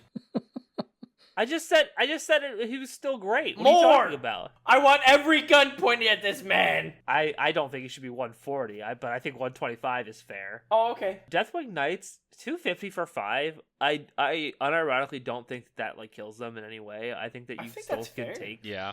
I think it puts them in Bulgrin realm where you take like 10 of them and you're like fine with it. You take 10 and you like it. You enjoy it. Yeah, I think that, I mean, honestly, if you didn't have a better option, even 15 is still valid, but the issue is 6 Inner Circle Companions and an Impulsor is really good. Yes, it is. And you just replace one of your units of Deathwing Knights for the second unit of them, and then you're hot to trot. Lionel Johnson. Yeah, is he going to see play at 285? He definitely could. He's not garbage. He fights first. He's a really good heroic intervention's only 1 CP now. I could definitely see a Dark Angels player swapping their 3rd Deathwing Knight for the Lion. Yeah, I mean, that's interesting. He's comparably tough to a unit of 5 guys with his 3-up invuln. He's neg 1 to wound. You can still put AOC on him. He hits significantly harder than them. Oh yeah, he hits real hard. Anyone who's down on a Lion, I'm like, I look at him like, you're pathetic. Like this, like Lion is good. I'm not gonna say he's like the best unit in the game. He has, against melee armies, he's a menace. He was the worst Primarch for a while. Let's be very clear about him. Am I talking in the past? No, I live in the future, as I've already said. I thought you meant now. I'm sorry. Will lives in the future. Will, what's it like Will in the lives next in the data slate? Orcs as far as the eye can see. The Lion at 285 with move through walls is good. He's good, y'all. And if you don't take him as a DA player, I look down at you in shame. Okay, I don't know if it's that strong, but I maybe I'll put a list on the table with 10 Deathwing Knights and Lionel Johnson. You might have inspired me, Preston. I have that. I don't even have to paint up any more Deathwing Knights. Landspeeder Vengeance went down 20 points. I still don't think You're still not taking it. Samuel went down 15. He gives advanced shoot and charge to Black Knights. I still don't think that package is like good enough to build around, but it is now 15 Yeah, points cheaper. I think you kind of busted the whole thing open with what's wrong with bikes in this edition. Yeah, they're too Bikes long in this and they have to go around walls. They're not actually that fast. Bikes suck balls this edition. That's why I take 3 of them and that's it. Death Guard are big winners, I think. Yeah, they definitely moved points down on the better unit of Terminators. Death Shroud are insane. They also had that weird interaction with the sticky and infected objectives change Yes. or whatever, or the clarification, which is like kind of a stealth buff a little bit. It means if you move on their objectives, you don't turn off their stratagems. Yeah, which, you know, is really good, right? Like, it's kind of a niche interaction. Like, it doesn't ever go sticky back again, but like knowing that your opponent can't just walk onto an objective you have, take control of it, and now you can't do +1 AP or whatever is pretty good. Morty at 300 is disgusting. Unironic. Yeah, I don't think that... I think that he's more likely to be taken now, but to be honest, all the Death Guard players I've been playing lately have been taking him anyway, even when I thought he was overcosted. Yeah. So the fact that he is now 25 points cheaper, people are just going to take him because he's a cool guy. He's Gullyman, but if Gullyman didn't die and could fly, so why would you not take him? Because he's such an amazing buff piece Ignoring modifiers, like, which he always gets, is really good. in a huge radius. Yeah, because he's enormous. Because he's between him and his wings, the whole board, you're like, oh, I have stealth, and he's like, no, you don't. You don't got stealth. Fuck you. Do you measure it from the wings? You just measure the orb from the base, right? Nope. No, auras from the base.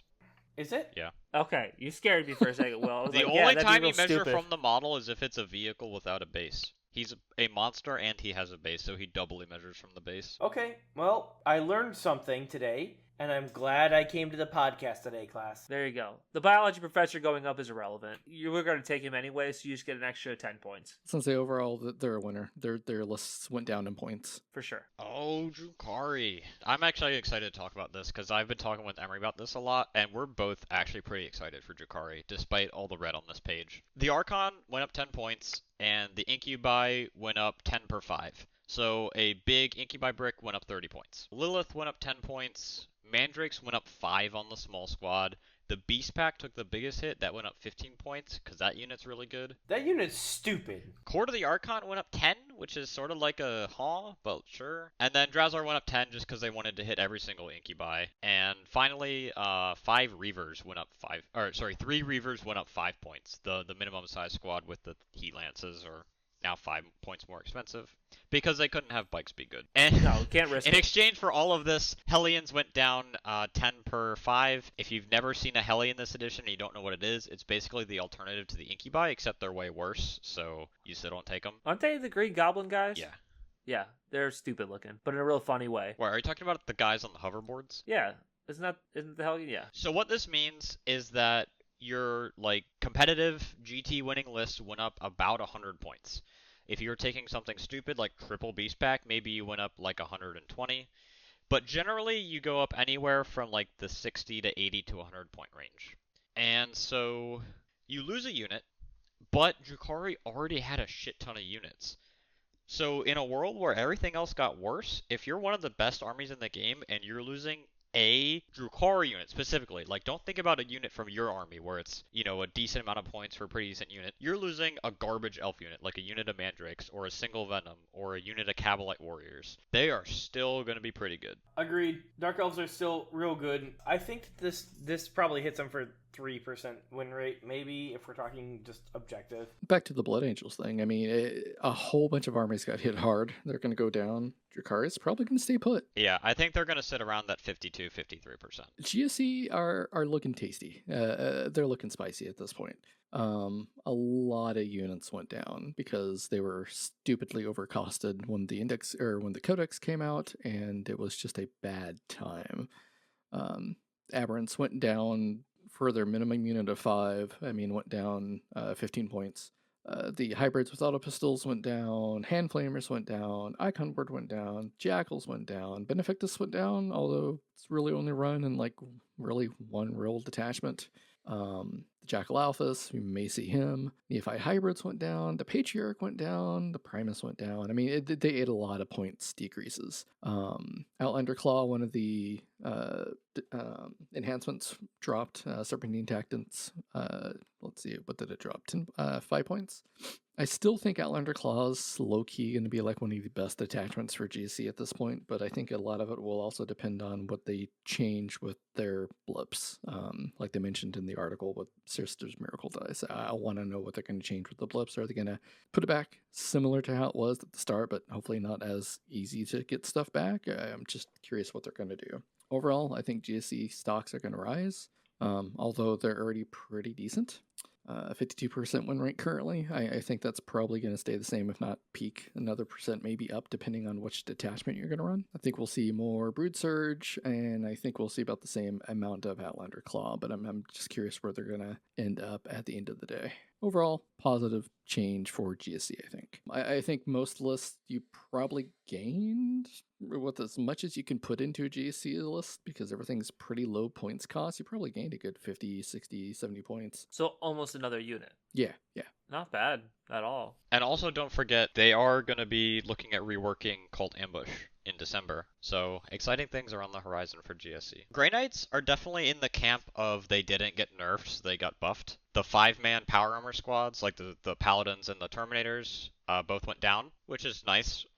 Grey Knights frequently have points troubles filling out their lists, so they both went down 10 per 5. So maybe you can fit in a Terminator squad over a Strike squad, like a Strike squad being 120, I believe, and so Terminators being 200. Like, that's a definite upgrade you can get.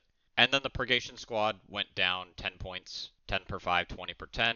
They have the pseudo indirect rule, which doesn't exist because they have flamers, and flamers can't fire indirect anymore. So they finally realized that squad has no reason to exist. Perfect rules interactions from GW once again. I think Grey Knights are like the sleeper army that they probably should have caught maybe a tiny little baby nerf, because with everything else going down around them, I think they're going to do pretty well. Yeah. I think 30 Terminators is a really good build right now, and I think the Dread Knight spam is worse than the 30 Terminators, but it's still going to be good enough to win. We'll see what happens. Fortunately, it's a short meta, so we'll see what happens. Agents of the Imperium, they definitely could have made a lot of changes here, and they didn't. The Subductor squad went up 15 points. It was 11 models of the Forp Invuln, and GW decided pretty quickly that 85 was not the right cost for that. So all of your local meta chasers who went out and bought the Subductor squad that they totally wanted for a hobby project, guys, I swear, they just caught a 15-point nerf. I can't believe the Vindicare stayed at That is 150. obscene. You get 6 bullets. 6 bullets for 150 points. You can kill 6 things, maybe. Or no, sorry. This is 5. What am I talking about? 6, or maybe more if you Overwatch with your sniper rifle. And that's if they very kindly stand in the open of your 7-inch moving model. Yeah, you only get one of the invulnerable ignoring rounds, right? Or Yes. is that... It's also slightly worse. You get to kill one guy dead. Well, so it gained +1 to wound, but in return for that, it now does devastating wounds, so rules against mortals now proc. So if you have a 4-up against mortals somehow, you can just eat the shield breaker round. Oh, that's not good. Because instead of turning off your save, it now is it always does a critical wound, and it has dev wounds, so it always does dev wounds. I would just like to point out Imperial Agents are technically doing better than Space Marines as an entire faction. Woo, Much less yeah, players, but baby! Can't believe they nerfed Space Marines like that they did in this data slate. Then obviously, they need a buff. You know who did need a nerf though? Canis Rex. Yes. Yeah, I mean, that's fair. Canis Rex was obscene. He's still kind of Still is obscene. at 450. Yeah. He's still kind of obscene. You're still gonna see him a lot. I don't want to shit on Knight players too hard, but GW does, so it's fine. It did leave room for some of the other big knights to go down. The Valiant, Castellan, Errant, and Gallant all went down about 15 to 20 points, and Canis Rex went up 15 points. So if you were running those, that's just a straight swap, and you can continue to run what you were always running. Why did the Warglaive not go down 10 points? Who would have been hurt by that? That dart didn't hit the board. Yeah.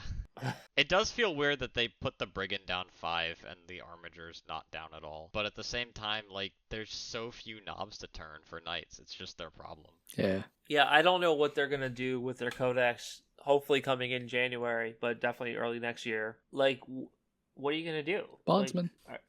That's what people have been saying all edition basically, and they just keep saying no. Why would they change their mind with the codex though? I just don't get it. it's almost like Knights are an inherent skew faction. Yeah, but they're here. We have to deal with them. What you know what knights get? Because they're saying if every codex comes with a new unit, right? I don't know, and it makes me mad. It's a bigger knight. They're just going to re-release a Forge World Knight as a new Forge World Knight. Yeah, they're gonna roll in Adeptus Titanicus and with Imperial Knights, and like, you can take a Warhound Titan now, and Yeah. it gets your bondsman abilities.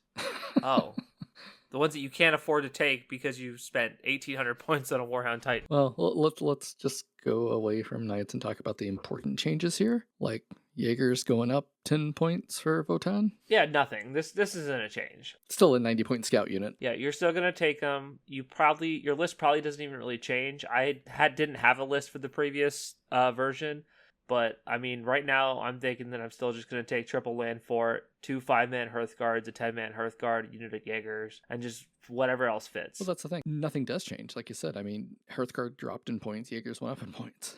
Yeah, so my list probably would have been the same and just call it a day. I don't think that it's a good faction. I think that it is a faction that is... You can play Warhammer with these guys, and that's it. It is too fair to be good, in that it tells you what it's going to do up front, and then it just tries to beat you at the game. If you have any sort of faction that does anything unfairly, they lose to it. Yep, I don't think you can beat anything with an elf. I don't think that you can beat anything that's super fast. They just are there, and that's fine. Like it's okay for factions like this to where exist. everything you want to judge is inside of a transport, and then you can't do anything about it because they sit behind the wall and you move like 8 inches. That's going in the book. It would go in the book. Except for they can't because you're in a transport. They just draw a picture of the boat, like, as soon as that boat's dead, I'm coming for you. And they don't have any viable melee because Berserks are still too expensive for... You know what Votan need? They need a good indirect platform. You shut up. Shut up, Preston. You know what Votan need is models. And one of those models could be an indirect platform. Who knows? It could be, you know? Space Dwarf Gun right there. Oh my God. Well, what I was going to say is they dropped the price of Berserks to 80 points for 5 guys. They have an indirect gun. Oh, they do. They have one. It yeah, did they have one damage to indirect Dark gun. Shredder last week. Dude, that's it. That's more value than it's gotten the rest of the edition for every other player in the world. You shoot it and it does nothing. And you're like, well, that was fun. Necron's caught a nerf, and I don't know that they needed a nerf. They went up and down, right? Like the Doomsday arc went down 10 points for some reason. Well, the what is it? The Hypercrypt Legion went up in points. It's pointing you to other detachments now. The Silent King did get his keyword finally. They finally recognized him as the Triarch. And the other Triarch units, the Praetorians and the Stalker, both went down in points. So that detachment might start getting another couple looks at it. Necrons is entirely a mixed bag. Some detachments got hit hard, some detachments didn't. The monolith going up in points. I don't know that I agree with it at 400 points. It's a big lad. It's a big, thick lad. And I love big, thick lads. But We've heard. We know. at 400 points, I look at it and I'm like, eh? I don't think it does enough damage for 400 points. It's tough enough to be 400 points, but I don't think it does enough damage, in my opinion. Agreed. The CCB going down in points is interesting. I still think it's a little expensive. It is. And the Tesseract going up in points, 100% warranted. Now, as much as it went up, because it went up almost 100 points, right? No, it went up 50. 50 points. Damn. Triple Tesseract Vault was alive for 4 months.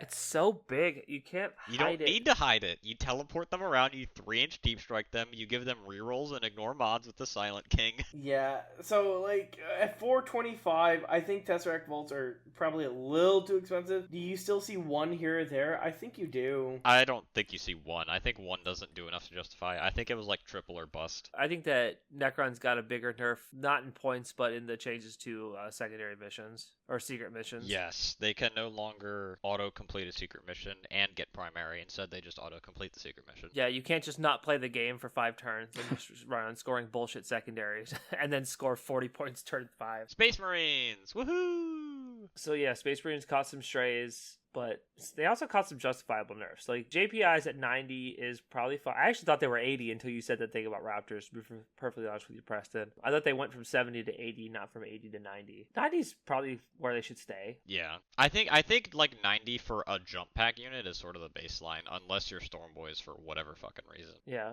Well, 2 wounds versus 1 wound is pretty fair. And I think that I did watch John shoot 2 Riptides into 5 JPIs and kill 2 of them. That shouldn't happen. It should not have happened, but I sure did watch it happen. I was like, John, you're my teammate. Stop doing this, please. The Apothecary Biologist and the Eradicator package going up is easily justified. I mean, 15 points on the Biology Professor. A little steep, 55 to 70. I could have seen 55 to 65. it probably should have been 10. I agree with that. Eradicator's going up 5 per 3 is completely fair. I almost think the 6-man shouldn't have gone up. What? The 6-man is where it's at, because that's what you get fire discipline. You only with. take one 6-man though, right? Like the 3-man, like, no, you're right. I'm just arguing because I want to argue with Jane's Workshop. And then fire discipline, how much did that go up by? It go up by 10. So the whole package went up by 35 points. Yeah, which it's still, I mean, it can kill anything on the planet, so you're still taking it, right? Yeah. Well, I don't know if you still take it. It's in the Morven Vol range, where the Volgons are now 390, and this whole package is like 300. Yes, and Michael is highlighting the Ballistus Dread at 130. Yeah, you take those. I have 2, and if I was playing Space Marines, I would definitely throw them on the table. 2 Ballistus Dreads isn't auto-include anymore. Criminal. Yeah. And in return for these, literally that package plus JPIs went up. Those are the only 2 nerfs that Marines caught. And Van Vets with jump packs. Sorry, I missed that. Which feels like sort of a weird one because the Sanguinary Priest is gone, and that's what was enabling them. Yeah, I feel as though they were just looking at usage rates and not why people were using them, because Vanguard Vets without jump packs is not something you needed to go up at all. Preston, you mean to tell me that GW doesn't look at every metric in the important metrics? How dare you? They did catch a lot of points drops. Some of them more impactful than the others. Ballistus Dread, like we said, that is a good drop for them. Captain and Phobos armor, who cares? Like we're gonna get a lot of this. We're gonna get good drops, and we're gonna get who cares. The ATV, the Invictor Tactical Warsuit are a pile of who cares. Heavy Intercessors, Those are not bad. Judge is out on that one. Yeah. 5 points is like not a substantial drop. It's just like more to bring attention to the fact that they still exist. I think they were decent before. I mean, they're pretty tough for a battle line troop with OC2. Being T6 is good. Like, I mean, you're just thick enough to stay around. You're like, they stand in the open for relatively cheap units. Like, they're not going to do any damage really. Like, their guns are mid, but Terminators, the basic Terminator going down 5 points for 5. The rule is legitimately the worst rule I think in 40k. If your slow bitch-ass Terminators make a charge, once they've made the charge, you take a battle shock test. It's worse than the garbage units like the Piranha that just point at you and say take a battle shock test. They have to make a charge. So you're still never going to take them because they don't have a rule. Like, the profiles aren't good enough to justify the points cost, and they don't have a rule that you care about. Reavers going down, they're more expensive than Scouts, so they're not going to be seen. Gilliman going down. Gilliman going down a whopping 65 points. You're going to see G-Man a lot. He stands back up. He gives double oath. So 66% of the time, you're going to see G-Man stand back up. And he's going to get revenge on whatever killed him. He gives double oaths. He legitimately is not a slouch in melee. He has okay shooting. Like, G-Man ain't bad. 2 shots at 622 with rapid fire 2. He does certainly have 7 attacks at 14-4-4 lethal hits. Or a 8-3-2 14 attack dev wound sweep. yeah, he can ruffle some feathers for sure. His auras aren't super great other than the extra stratagem one, so you kind of only always take that. -1 CP within 12, or you can pick a second Oath of Moment target. Both of them are like fine. Both of them are pretty good. I don't know about fine. They're both pretty good. If you plan your turn correctly and your dice rolls go moderately okay, a double oath turn is disgusting. Well, so I think that if you take him to an RTT, I think that you use the Master of Battle aura one time in an RTT. I think that it'll pay off in dividends that one time you use it, but I don't think that, like, it's not like I'm going to plan my whole thing about getting double oaths next turn. I don't think that it's that. I think it's like, oh, yeah, I really need to kill these 2 things. I don't have rerolls on this other thing, so I'll kill this thing first. No, I disagree with that. I use that.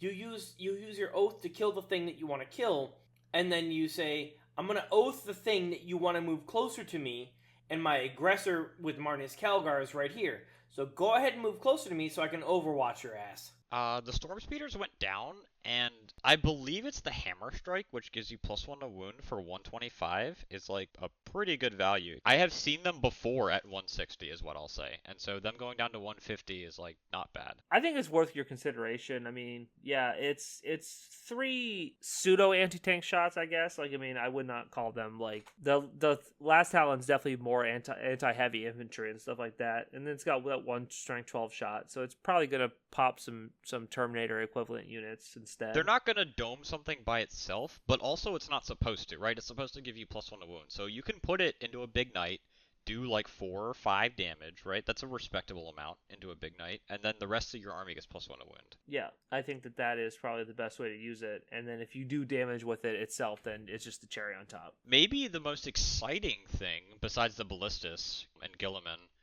number 3 appeared, the Suppressor Squad, going down 10 points from 85 to 75. They give you neg 1 to hit, and they get 3 autocannons. That is a legit pick anymore. If I could take some of those boys, I probably would. We were talking about how good fly units are. You're paying 75 points. It's only 3 guys, and they don't have a melee weapon. But 75 points for 3 guys with jump packs. Like, if I'm sitting at 75, I am looking at that unit pretty heavily. They have grenades. They have deep strike. They're not easy to remove. Well, they're 3 Marines. They're pretty easy to They're remove. 3 Marines. They're just Space Marines. Don't they have 3 wounds apiece? No. Because they're in Gravis? No, they're not Gravis. They're just I think they're Phobos armor actually, but they're T4. They don't actually have an armor category. Yeah, they're kind of their own unique guys. They're so doofy looking. I kind of hate them, but like I mean, 9 shots at 812 is pretty good. I mean, even if you're just like, I'm paying 75 points for something to go do an action, like that's the cheapest jump pack in your army now, especially with JPIs going up to 90. There's 10 points more than a Storm Boy, and legitimately has serious shooting threat. I mean, yeah. I mean, if you put them on the table against a Storm Boy, they win every time because they shoot the Storm Boys to death. 48-inch range on those guns is also kind of dumb for their point cost. It's an autocannon, baby. Yeah, it's only damage 2 instead of damage 3, but like, I mean, hey, man, like. It's hard. I can't find anything bad about it. Like, I have 3, and I'm like, maybe. Well, maybe. It definitely feels like they were being a little careful with Marines here. These buffs, like I said, some of them are more exciting than others, but none of them really rock your world, right? Like, the Suppressors are kind of neat, Gilliman's kind of neat, the Ballistus Dread is kind of neat, but none of them are going to, like, tip the scales.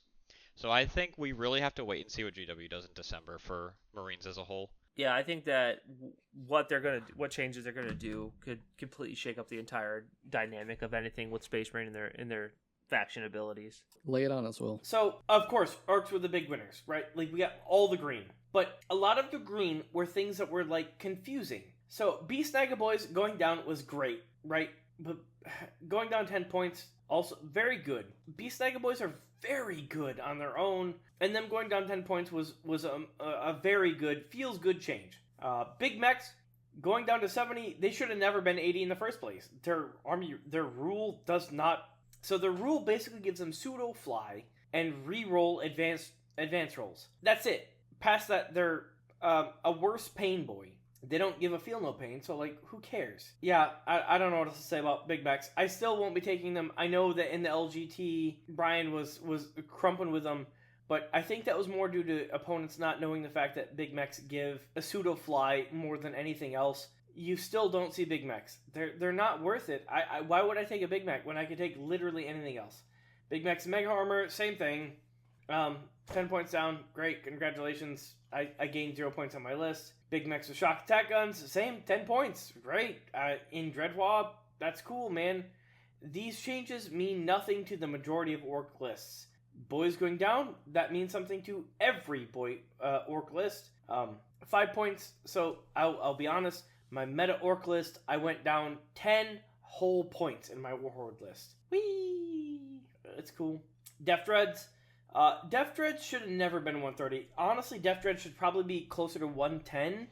And then you would start seeing them show up in like Warhorde lists or like just random lists because they're not tanky. They're not that killy. They're kind of killy, I guess. They're okay. Dev Coptas. Now that's an interesting change because if you look at the Speedwall list, Speedwall, Cult of Speed, is taking 18 of these bad boys. So if you're playing Speedwalk and you're playing, max units of Defcopters, my Speedwall list that I'm taking tomorrow gained 60 points.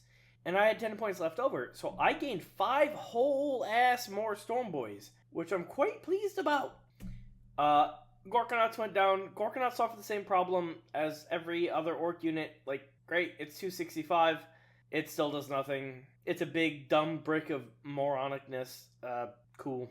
Hunter rigs and kill rigs. This is one of the other interesting changes. So kill rigs at 155 is legitimately, like, they're very tempting. Between their buff, their transport capacity, their toughness, their shooty, their killy. Triple kill rig is not a meme list. Now, can you hide 3 kill rigs? No, I'll be the first to tell you that. You cannot hide 3 kill rigs on any map. You can't do it. So, do you, boo-boo. I would say taking 1 kill rig in even Warhorde is almost an auto-include just for the buff, because that can be the difference between wounding on 4s versus 5s with your knobs. And especially if you rolled a 6, that's lethals too. That's good. So kill rigs, I think a kill rig in any list that you're running melee heavy is an auto-include. 1 kill rig should be every list. To include a Unity Beast Tiger Boys and a Beast Boss. Why would you not? They're cheap enough. They hit hard. Why would you not? Commandos, I stand where I was always before at 120. Let me take Unity to 5, dog. I ain't taking 10 Commandos at 120 points. I'm not throwing away 120 points to be in the game. I'm not doing it. Sorry. Mega Knobs didn't go down enough points. Bully Boys still ain't back, y'all. I tried. I've considered it. I've theory crafted. Mega Knobs still are not. So with the nerf to their durability at 35 points per model, they ain't worth it. Not worth it. Morkanauts, same boat. You might see some Morkanauts in Dreadwa, but again, you get some early hammerheads targeting them. You're in for a bad time. I'm not even commenting on the tank busters. Tank busters are trash. The end. Anyway, I'm open for criticism. Meganobs don't have an invuln, correct? Nope. Yeah, 210 for 6 is probably a little expensive for them. They're probably closer to 200 for 6. I don't think that going from 4 up to 5 up Feel No Pain is that big a deal. I think that they're still very tough, but I don't think they hit very hard for 210 points. So I agree with that. I think that you are a little hard on orcs, in my opinion. I think that the boy drop, the beast snagger drop, and the kill rig drop is stocked for sure. I think those are all really good. But yeah, death dreads are definitely still too expensive. And big mechs of all flavors, except for Mega Armor, because I think that that's the one that gives the Mega Knobs a invuln against shooting, right? And he revives a Mega Knob per turn. Yeah, I think that guy's good. I don't think that it's a 300-point package, but your Mega Knobs have 2 attacks, and they're hitting on 4s with him. Mega Knobs were all very unfun profile to play against, so I kind of don't want them back, so I'm biased. I think they're at a fair price point. I think if you take them down another 5 again, they start getting in that 12 to 18 range of being taken. I think right now they are cheap enough that you can take them and not and play a game. And I think that's sort of an appropriate price point for them. The problem is, and this is where I disagree with you, one of my entire Codex attachments is built entirely around Mega Knobs and Knobs. Womp womp. Yeah, so I'm not allowed to play that attachment because Mega Knobs are not good. I think you can play that detachment with Mega Knobs at 210 per 6. You take one squad that has Deep Strike. That's it. That's all you take. Past that, why would you take any more? Because they get buffed by the detachment rule. That's why you would take more. So the detachment rule would be still mathematically better served by just playing Warhorde. No, because they get an extra turn of 5 up Feel No Pain. Talking offensively, but yes, I agree. A 5 up Feel No Pain is good. It's just I don't know. It's not enough. You still ain't gonna see Bully Boys. You still ain't gonna see Green Tide. You might see Cult of Speed because that was a pretty big buff on the Defcopters, which is I'm quite happy to run Cult of Speed tomorrow. You still won't see the majority of Orc detachments. It's still gonna be Warhorde. So I'll leave with this. My Orc Warhorde detachment, my primary army, my primary go-to I want to win this game army, I gained 10 points. That's it. Yeah, but I think that you can change your list up because, like I said, I think 2 kill rigs is good even in Warhorde. And if you're taking kill rigs, you're also going to take Beast Boys, so that's additional points dropped. So if you're going to take kill rigs, here's the problem. They're impossible to hide. 2 kill rigs, you can kind of hide. But if you're going to take 2 kill rigs and 4 trucks, you can count on either losing a kill rig or 2 trucks turn 1. If your opponent has any amount of shooting, which is a problem because then you lose your ability to deliver your threat protection turn 2 and turn 3. I mean, you could put your trucks in strat reserve. And then what? You're going to disembark boys turn 3? Why are you if you're putting boys in them, but if you're putting flash kits in there. So you're going to be on the board end of turn 2, turn 3? Well, you're the end of your movement phase turn 2. Yeah, it doesn't work. They're shooting. I've tried. So like even putting. I've seen people do it and I've seen it work for them. It kind of works. So 10 flash kits in a truck in strat reserves. It kind of works. You would be much rather. You'd much rather just have them on the board, shooting screens off the board, shooting the opponent's scoring. I mean, they can still do that, 1. though, right? If they're not shooting a screen turn 1, they're not losing any value if you bring them out of reserves on turn 2 to shoot. I don't disagree.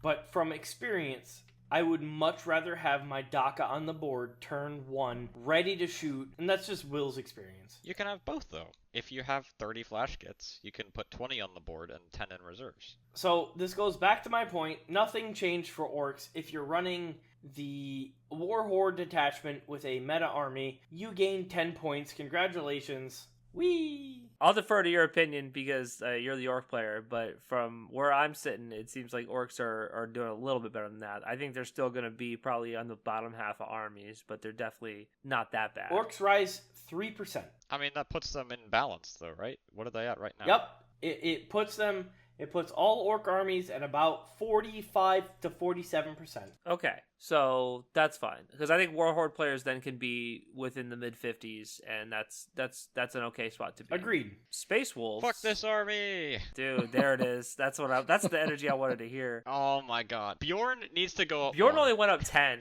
This guy is insane. Bjorn should be over 200 He points. is 2-up armor with armor of contempt because he's a space marine and a 5-up feel no pain and half damage and Vec. This thing needs to be 200 points. I don't want to hear anything else. 215.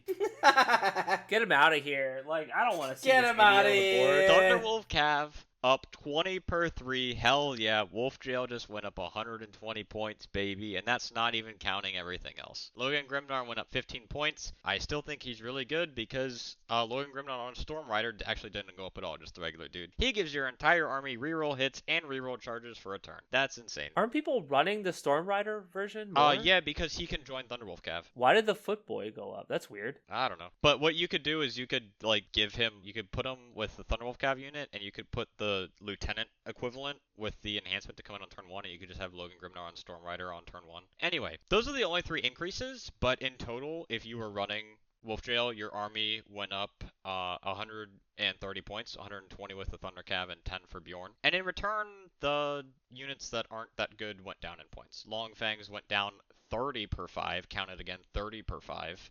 Skyclaws, the big units went down a little bit. The 10 and the 15 man, I didn't even know you could run them in 15s. That's so weird. And the Hounds of Mordecai went down 10 per 5. Oh, and Wolfguard also went down 10 per 5. So they caught a couple of compensating nerfs. But Wolf Jail, honestly, 130, not the end of the world. I will say, Longfangs can have 5 last cannons. Yup.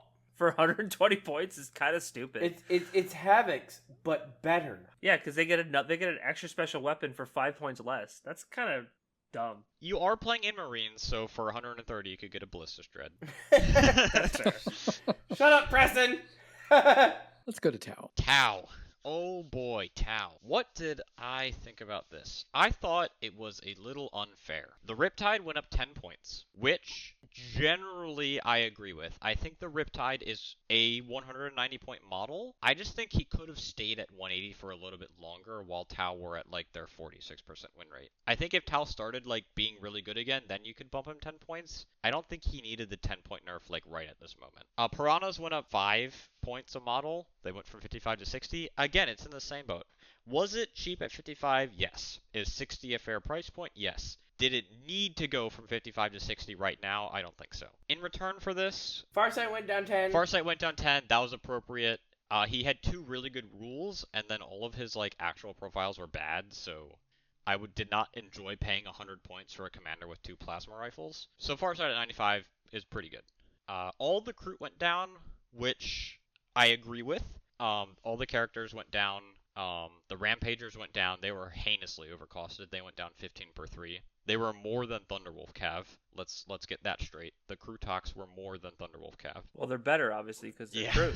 And then the Crew Tox Riders, the 2 and 3s went down, and then the guy, if you took one of them, he went from 35 to 40 points. Whatever. They just don't like having cheap units. The big change is Crew Carnivores went down 10 points per 10. They went from 75 to 65. I did not expect that. I thought 70 was like a good price point for them. I thought 75 was a little expensive, but I would still take them at 75. 65 for 10, I legitimately see them in every Tau list. And I think Crew Detachment is like back on the menu because that's an extra 120 points if you're taking max Crew Carnivores. And if you're taking the characters too, you're now looking at like 150 to 200 points more in your Crew Detachment. Are you taking them in your Retribution Cadre or your Kalyan?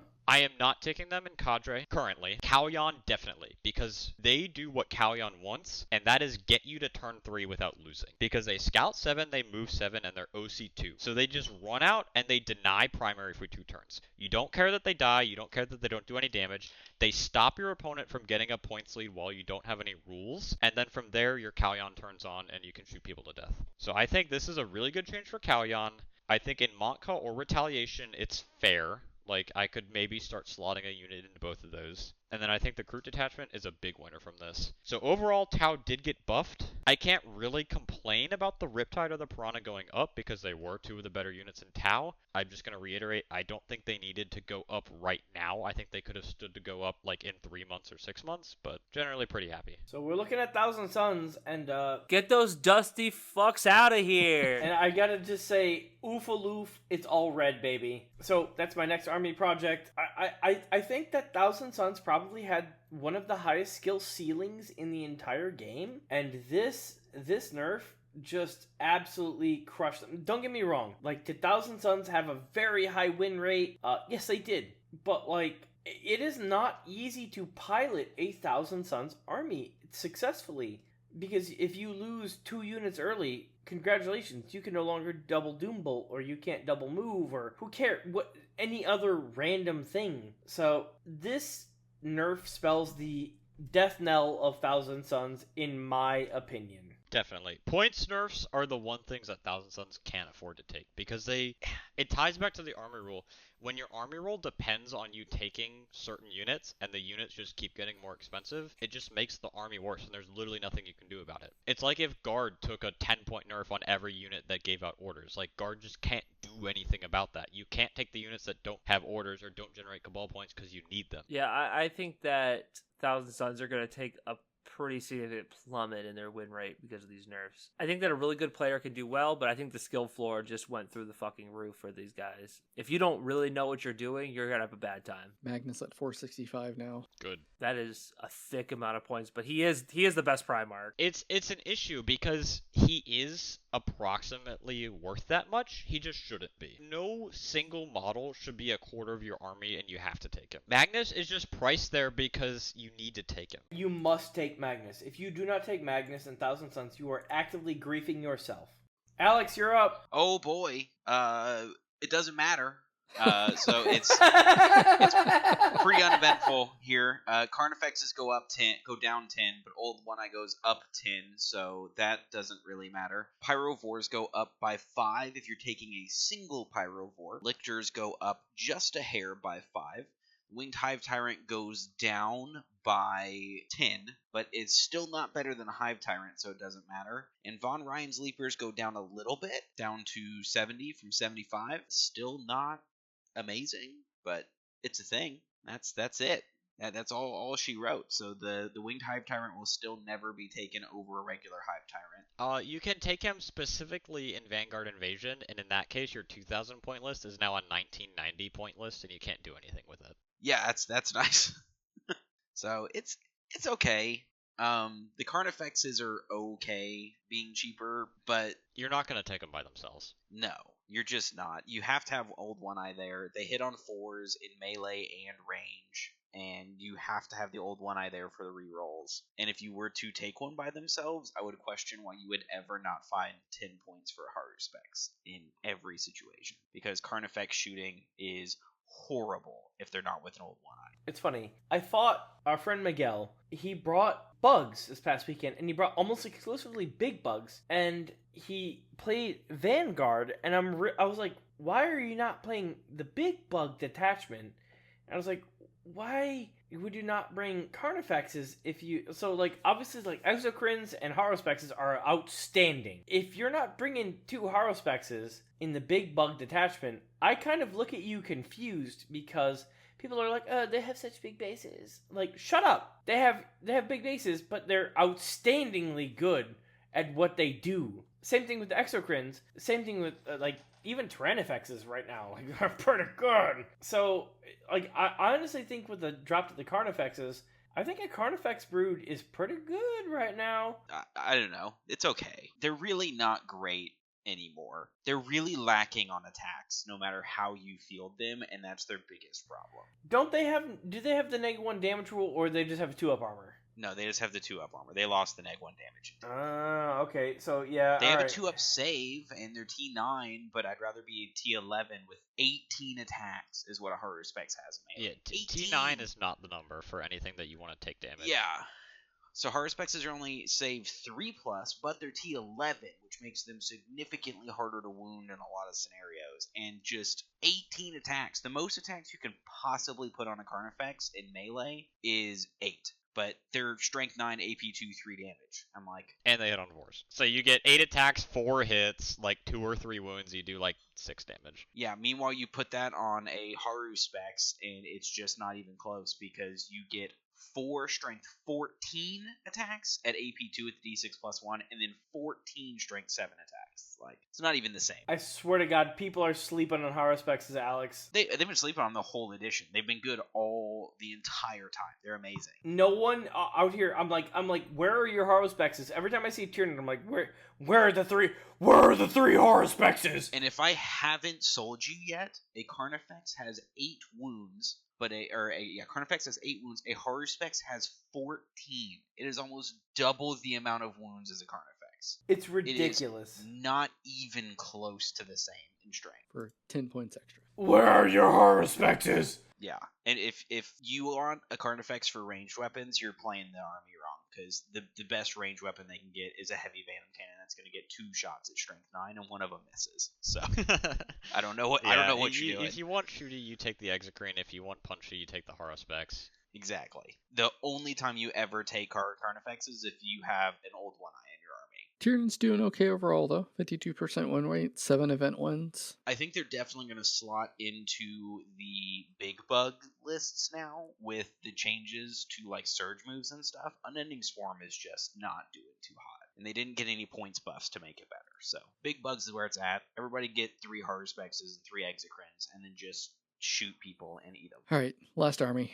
Let's talk World Eaters. Don't let that green fool you. It's all nerfs. It is, because nobody's taking the freaking Demon Prince with wings. But Angron went up 20 points. Not surprising. We've said repeatedly through other data slates that we kind of expect him to go up in points. He's still, for me, an auto-include. I think he'll be an include still in a lot of lists. It's the same thing that we said earlier. He fulfills a role that nothing else on the list does. He flies, he moves fast as shit, and he kills literally anything that touches. Now, lots of other World Leader things kills things that they touch, but Angron kills anything. Yeah, having like a 24-inch threat range is really nice. You know who Angron doesn't kill? The Demonofuge. Shut up, Preston. Yeah. Will say what I was thinking. Yeah, like, I don't know how the Demonofuge survived Angron's sweep with sustain. I think he had sustained hits too. I was like, you had 14 wounds into that piece of garbage unit, and Preston rolled every 4-up. And you know what? 4. I cannot be mad because I've rolled Preston's dice and they suck balls. They are awful to roll, but I got nothing. Like, I rolled his dice and I'm like, wow, these are awful. And Preston rolls them and he's like, these are all 4-ups. So Zerker's not going down in points is still baffling to me. I mean, nobody's going to run them. Nobody really is running Berserkers. So Berserker's got actually a double nerf that's not reflected here too, because Blood Surge you can only surge once now. And you can't do it if you're battle shocked. Well, they're still Marines. They don't really get battle shocked that often. Coming out of a Rhino. If you're in a Rhino, you're having a bad time anyway. You want to get out of that Rhino and charge someone as soon as possible with your World Eaters. I'm saying like in general, you move a Rhino up turn 1, like, oh, I'm gonna peek it out of this rune, get cover. Hopefully I don't die. Nope. Not anymore. Yeah, but my point is, if you're doing that, you should be able to get your Berserkers out someplace where they're not getting shot. You hope. Ideally. You're the one putting the Rhino down. That's what I'm saying. If I put my Rhino somewhere, it's going to be like, if they shoot the Rhino, I'll just get the guys out here. Okay, fight Dark Elves. No. All right then. Also, it doesn't matter because I thought that Berserkers were overpriced to begin with, so I wasn't taking Agreed. them. And now they are more expensive and worse. Agreed. Yeah, Berserkers at 90 for 5 is gross. They should be like 70 for 5, honest to God. Like, that might be too cheap, but like, I'd rather see that. I think 80 is a good experimentation point. Put them at 80 and see what happens. I agree. Honestly, Card and the Master of Execution need to be 80 points as well, and raise the price. You could put the Berserker Glaive at 35 points. You can put that shit at 40, and I'd be like, yeah, that's fine. I think that's fair. Some people will still take it. I probably wouldn't. I would probably just take Karn and 10 Berserkers and go from there just because I like the guy. He's a pretty cool guy to be around. He's not a 100-point worth unit to lead a 180-point unit of Berserkers. Yeah, he's not going to do that much work. He is cool. Like, honestly, for 100 points, I'd rather run him alone than with another additional Berserkers. I'd rather just run in and kill something and then, like, okay, well, like, I'm going to kill 3 of these dudes. You're going to kill me back. That's fine. Cool. Great. So MOE is definitely overpriced. Chaos Spawn 8 a 5-point nerf, which I think is justified for what they do. They're a nuisance. Yeah, I was expecting more. I was expecting at least a 10-point nerf points increase. Like that doesn't even change what's going to happen with me. I'm still running at least 2 minimum. Yeah, I mean my current list has 6 total. So I will say the Demon Prince with wings, I might test him. What does he do? You pick something at the start of the game and you reroll hits and wounds against it. Don't you get stealth too? No, that's the Thousand Suns one. 2 up, 4 up, T9, 10 wounds, 12-inch move. He has a heavy bolter, and he has 6 attacks at 10-2-3 or a sweep at 8-0-1. Makes you take a battle shock at the start of the fight phase, and then, yeah, he picks 1 unit to be really angry at. So for 195, you take him, you give him the Berserker Glaive, and he's hitting something with damage 4 attacks. Or going up to damage 2 on the sweep. Ooh, that could be good. Well, doesn't the glaive give +1 damage? Yeah, +1 attack, +1 damage. But it's only AP0 on the sweep, which kind of like hurts my feelings a little bit inside. But on the charge against something, so if you pick something big on the charge, he has 8 attacks at damage 4, which is not bad. He still won't lift insane stuff at strength 10, like a big knight he's wounding on 5s, re-rolling if he's grudged. I don't see it for 170. Yeah, I think that he still needs to go down. The other Demon Prince, honestly, at 170 is probably playable. He's the one who increases the invuln saves by +1, which is why he sits at 200, because they don't want to give my Exalted 8-bound 4-up invulns, I guess. They don't want the Jackal build to be good. I still don't think that build was ever good, and it's definitely not good now that they reduced the invuln to 5. Somebody went 4-1 at LGT with it, although I guess that's not like the most shining example of how something could be good. Yeah, because like you still don't kill him. Like Jackal can't kill anything.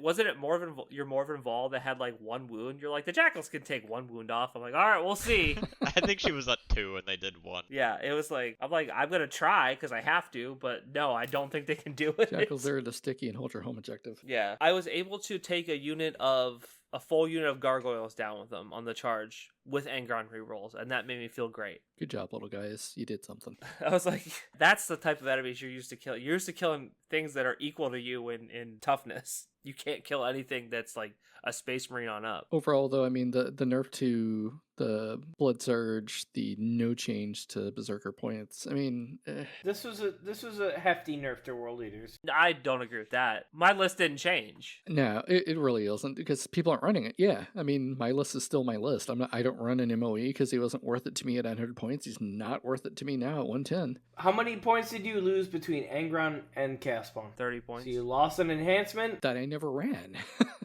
The enhancements suck for World Eaters. So what did you lose? So this is how my list did technically change. So I had an awkward amount of points. So instead of adding a third unit of spawn, I had a Lord on Juggernaut with the Helm of Brazen Ire, which half damage. I dropped the Lord and put in the third unit of spawn, and my list is the same. If you were playing the Berserker build, it was a huge nerf. It was terrible. I think that I don't know why they hate Berserkers so much, but they just slapped them in the face. It's terrible. But if you're playing the Oops All 8-bound with Forge Fiends, or, Brigands actually are an option now again, now that they went down in price again, you're kind of fine. It's kind of alright. And I liked my list. I haven't been playing as much because I've been a little bit busy with other things, but... I mean, my list went to an even 2,000 points now.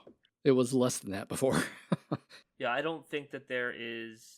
really there's not anything to cry about here. I just wish that there was something to celebrate, you know what I mean? That's it. Well, overall, I think we'll see what Meta Monday looks like on Monday and see where armies are placing, because this weekend would have been the first real weekend that these points would have been useful, especially with Blood Angels coming out. Curious to see where they place. Overall, I don't know. There's some weird point stuff going on, but I'm curious to see where stuff shakes out. Definitely felt like a cautious change. There were not zero changes in this. They definitely felt a little more cautious, especially handing out buffs. It felt like they hit some obvious things and then didn't really buff some of the obvious things. This was the safest of safe shakeups. This was people are complaining that we haven't changed nothing, so I guess we'll give them a little bit of something. Make them shut up for a few weeks or a couple months kind of a thing. Exactly. They're not giving this codex for another 3 months, so they got to do something. Yeah, that wraps us up for 2024, boys. We'll be back. This was the unpaid intern. They were like, hey, there's a data slate coming down. Fix it. And he was just like, oh, God, oh, Jesus. And he just was like, all right, Meta Monday, what do I need to nerf? And he just nerfed the things that needed to be nerfed. He thinks so. So that in my opinion, that's what happened.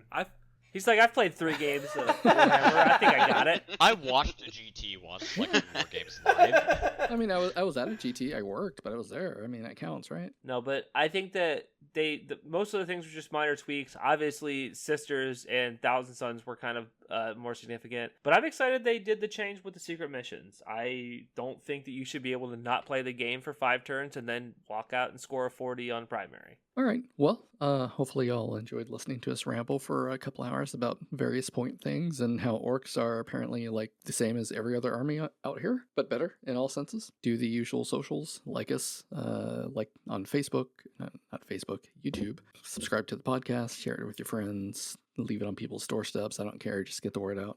Use our affiliate link at Warfire Minis. Give us a little bit of money so we can pay our editor to edit this. Email us at openplaypodcast@gmail.com. Complain about how we suck. We don't know what we're talking about. Whatever the case may be, do that. Join the Discord. Talk to us there. Make fun of us there. Let's make fun of orcs because that's what we do. And talk about how berserkers are terrible. Other than that, hope everybody has a good gaming week, and we will be back. Y'all have a good night. Later, everybody. Good night, everybody. See ya. See ya.